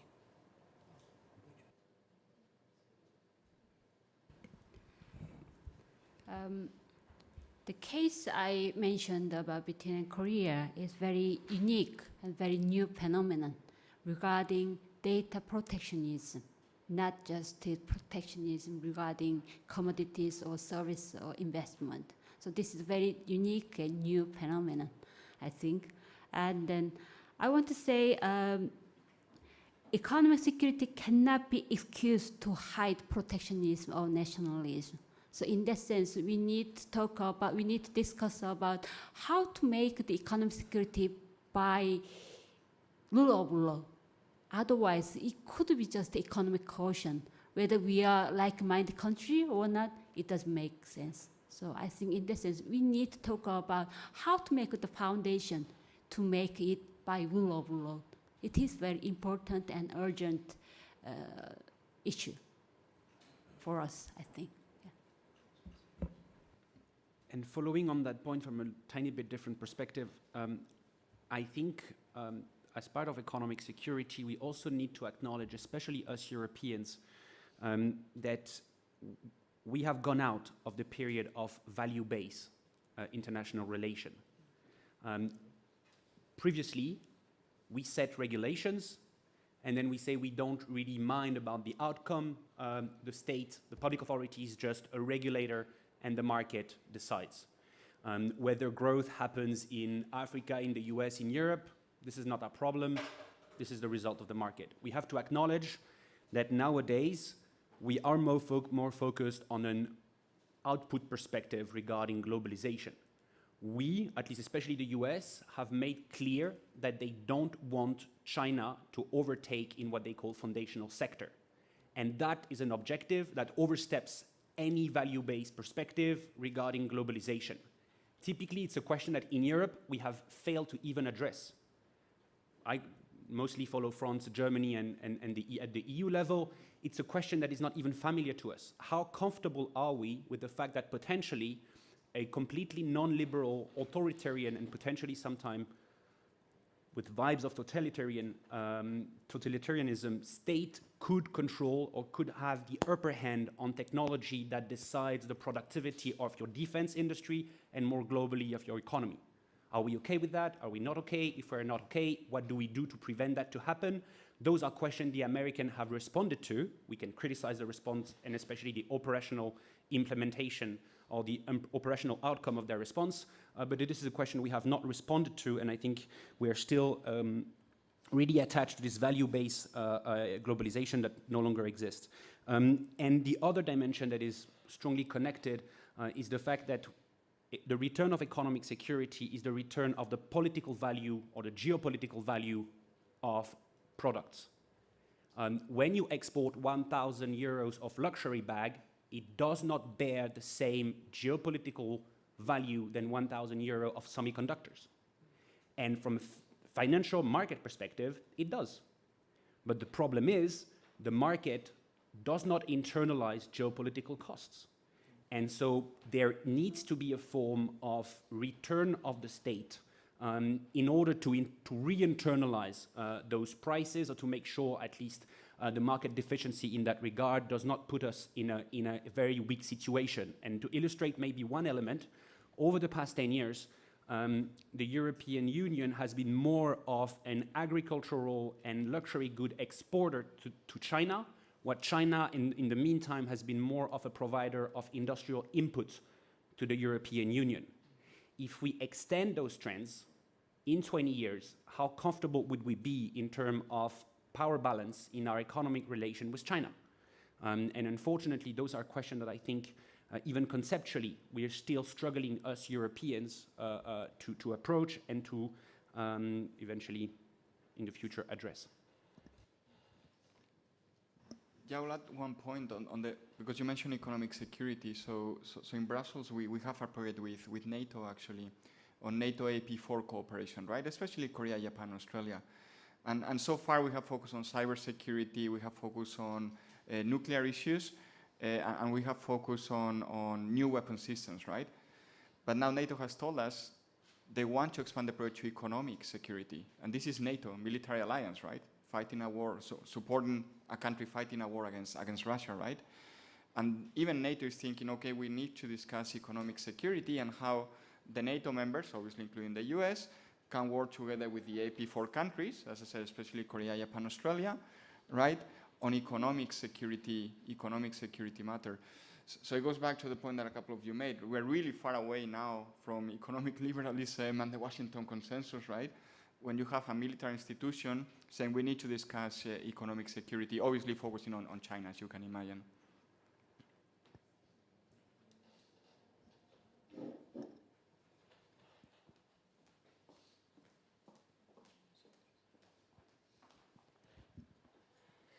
Hi, this is a very interesting panel. I'm not an economist, so for me it's really interesting because of what I do myself. I'm Ana Ballesteros, I'm Senior Associate Researcher at the Barcelona Center for International Affairs, and I also teach international relations of Asia and the Middle East. So I was thinking about, listening to you about multi-complexity. I was thinking about Acharya and this different perspective of the world, how international relations, if it had been thought about outside of the Western world, what the world would look like. And I think this is what you're talking about, is about that change. It's not so much multipolar as it is multi-complex, and its focus is on multiple interactions, the interaction capacity of the different states. So apologies for going constructivist now, but how far do you think from Europe this inertia of the way how we think is affecting our incapacity to see these changes that you're talking about? Does it make sense, the question? Yeah.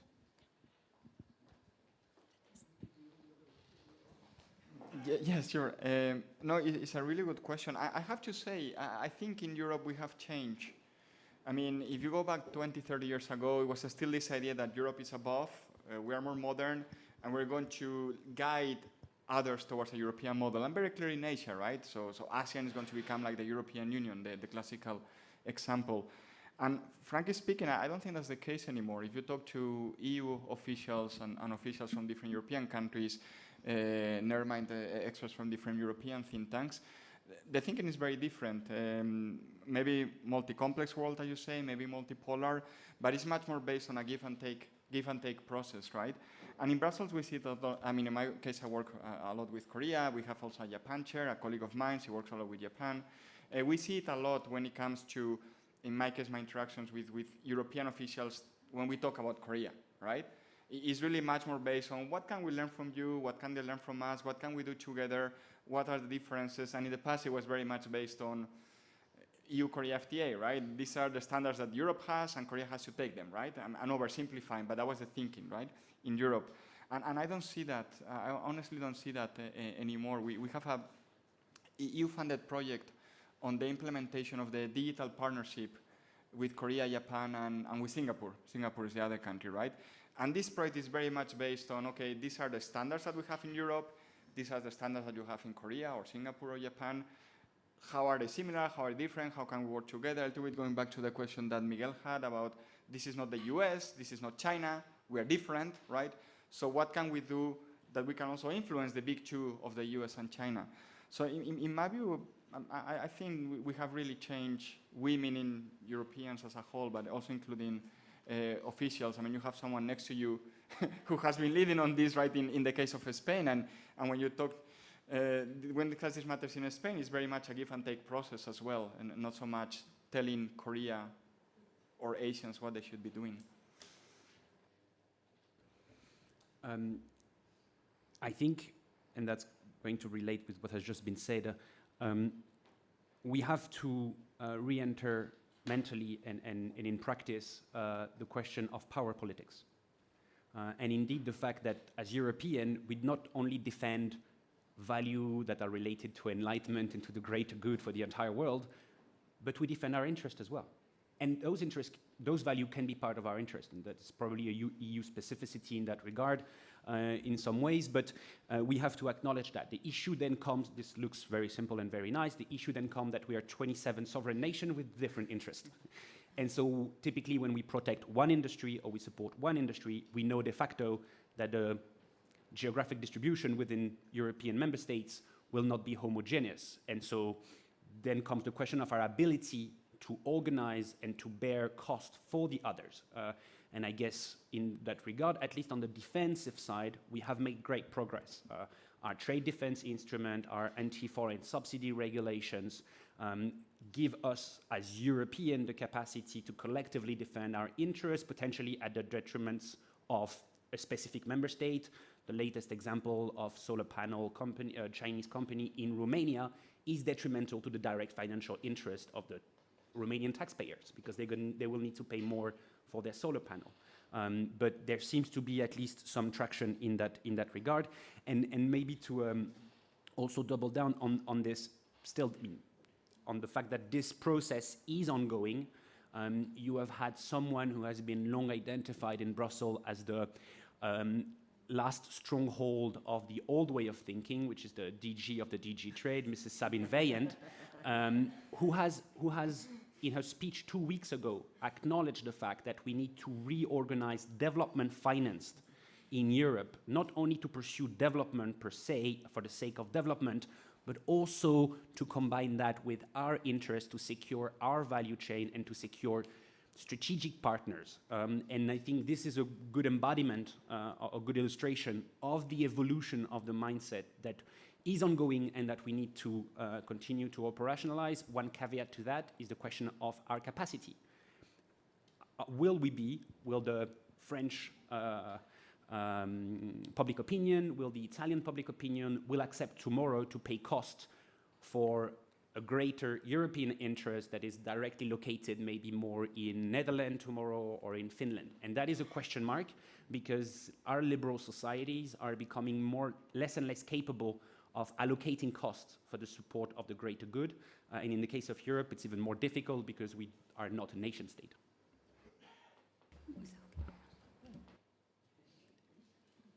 I think you are totally right, but I think that's not only European. I mean, I think we are all constrained by our narratives, discourses, culture. And I think the problem you have in Europe is that a lot of people, they have ingrained what academically is called methodological nationalism. That the nation state is still the unit of understanding international relations, foreign affairs, and when they go to protect, promote, and partner, they believe that this is what the Netherlands needs to do, and Sweden needs to do, and France needs to do, and etc. And I think, and this leads me to the elections on Sunday, right? Where is the rapport de force? Where is the balance of power, or the balance of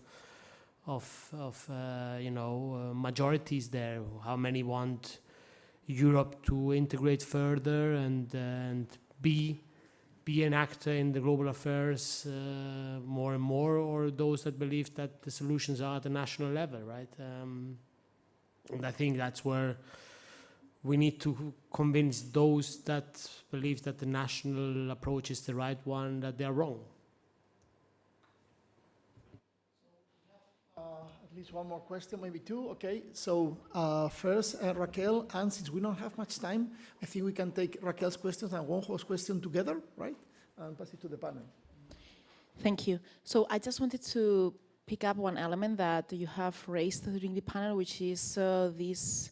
So, Ramon, you have said that, for example, South Korea is no longer participating in coalitions that have been led by others, but actually South Korea is creating its own initiatives. And my question will be here.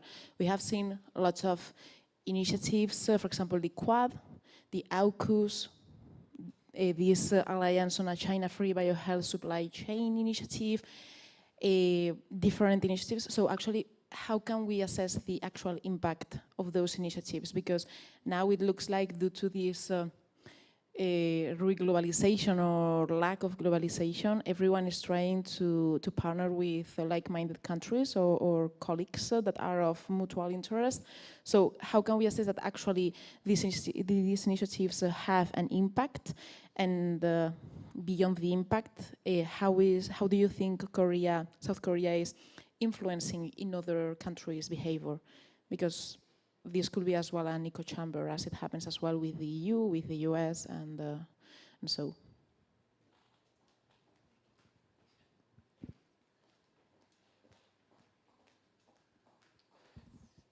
Yes, my question is actually my question directs to Francois. So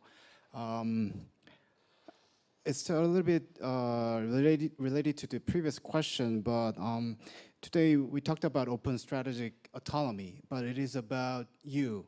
But how about China?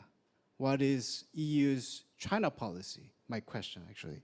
So when I talk to US officials, at least Biden administration, their goal is to make China as a valid option. It is not about destroying China. They just want coexistence, right? But how about EU? Do you think, what's your opinion about, or the possibility of making China as a valid option? Do you think it is possible? If yes, then what are you doing right now? And if no, then what kind of world are you expecting? That's my question.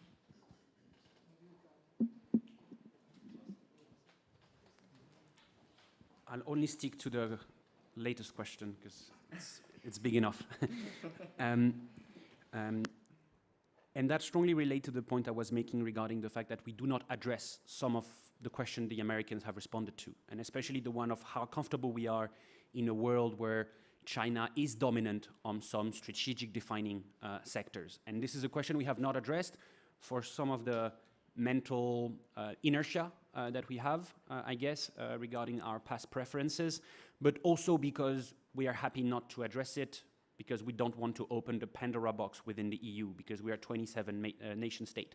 So there probably is some form of acknowledgement of our own disability or our own constraints in that regard.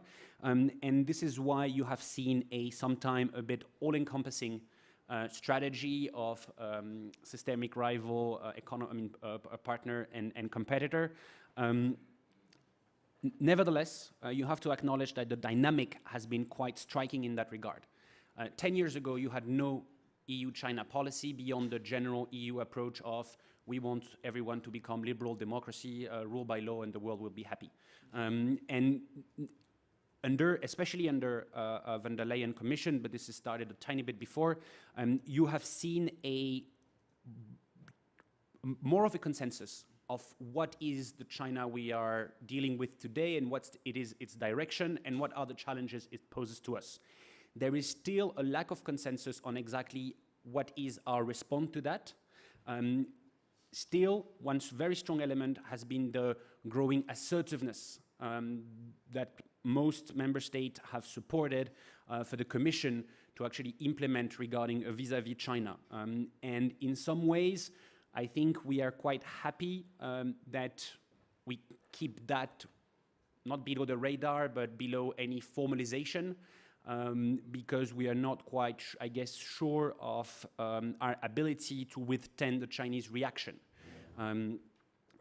Typically, you have seen it on trade defense instrument a lot, but you have also seen it below the radar on the defense of our research and technology capacity, where the Commission doesn't have as strong as a mandate as for defense instrument and anti-foreign subsidy regulations, but it has really steered the European conversation for most European member states to now have a governance structure and some instrument to make sure that we better protect our academia and our research from foreign interferences, which is largely, not only, but largely connected to China. And so I think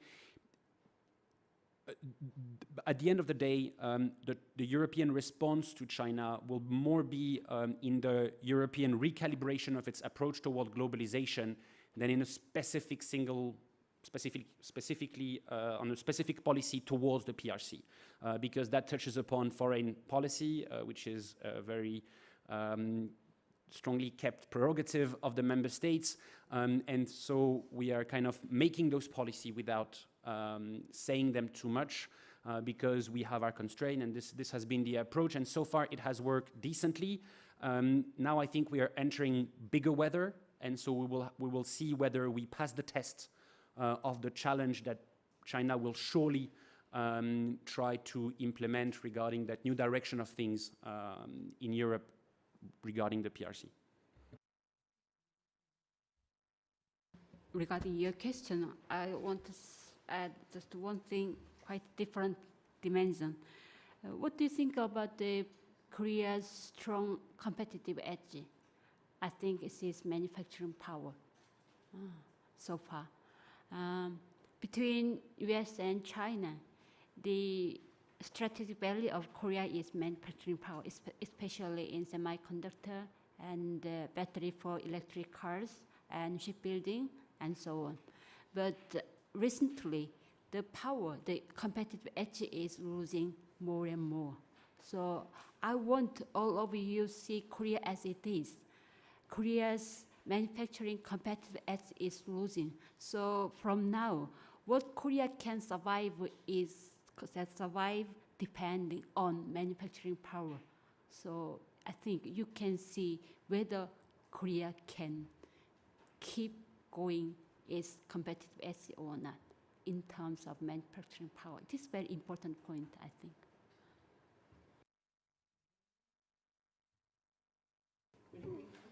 Yes, I mean, I don't have much to say. I mean, I think when it comes to China, what is the policy?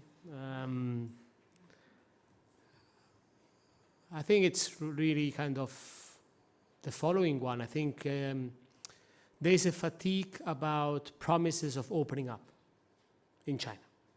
And so the European Union has become more assertive in terms of, and I think, the latest investigations go in that direction. And so the message to China is clear, and I've been saying this for a long time: if China does not open up, Europe will close. But the situation of the European Union is the following.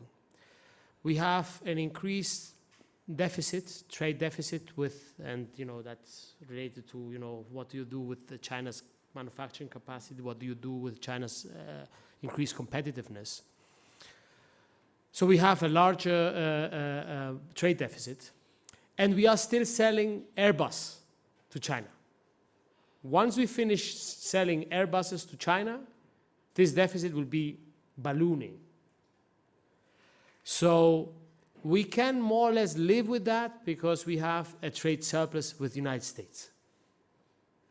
If Trump comes in and puts tariffs on European products, we are in a difficult situation. And so if China does not open up, we'll have to close down more. And I think that's that's the real economics, if you want, of our relationship with China. Yeah, I think that was an excellent question, actually, because that's the discussion you have in Korea, right? The Quad is a talking shop, right? It hasn't produced anything substantial, but AUKUS is producing something substantial, right? Pillar 1, but also Pillar 2. And that's why you see Korea, plus Japan, Canada, and New Zealand, so keen to join Pillar 2, because they do see the benefits, material benefits, really, of joining Pillar 2, right? I mean, Christina, you know better than me, but in Southeast Asia, they joke that they like the Quad because it's like ASEAN. They talk and do nothing, right? But AUKUS is very different. And I would mention the US, Korea, Japan trilateral, because, I mean, all of us, I guess, if you go to Washington, that's the one they really focus on, the trilateral with Korea and Japan, because there are very material benefits that the three countries get out of this trilateral cooperation that they don't get from the Quad, and they don't get from other institutions. And you see Canada wants to join the group, at least in the North Pacific Ocean, right? In Brussels, there are European officials who would like to be part of this trilateral with the three of them, because they do see the material benefits of joining. They don't see it as a talking shop. And I think that's the direction that Korea is taking, moving away from the talking shops, because resources are limited at the end of the day, including diplomatic resources, right?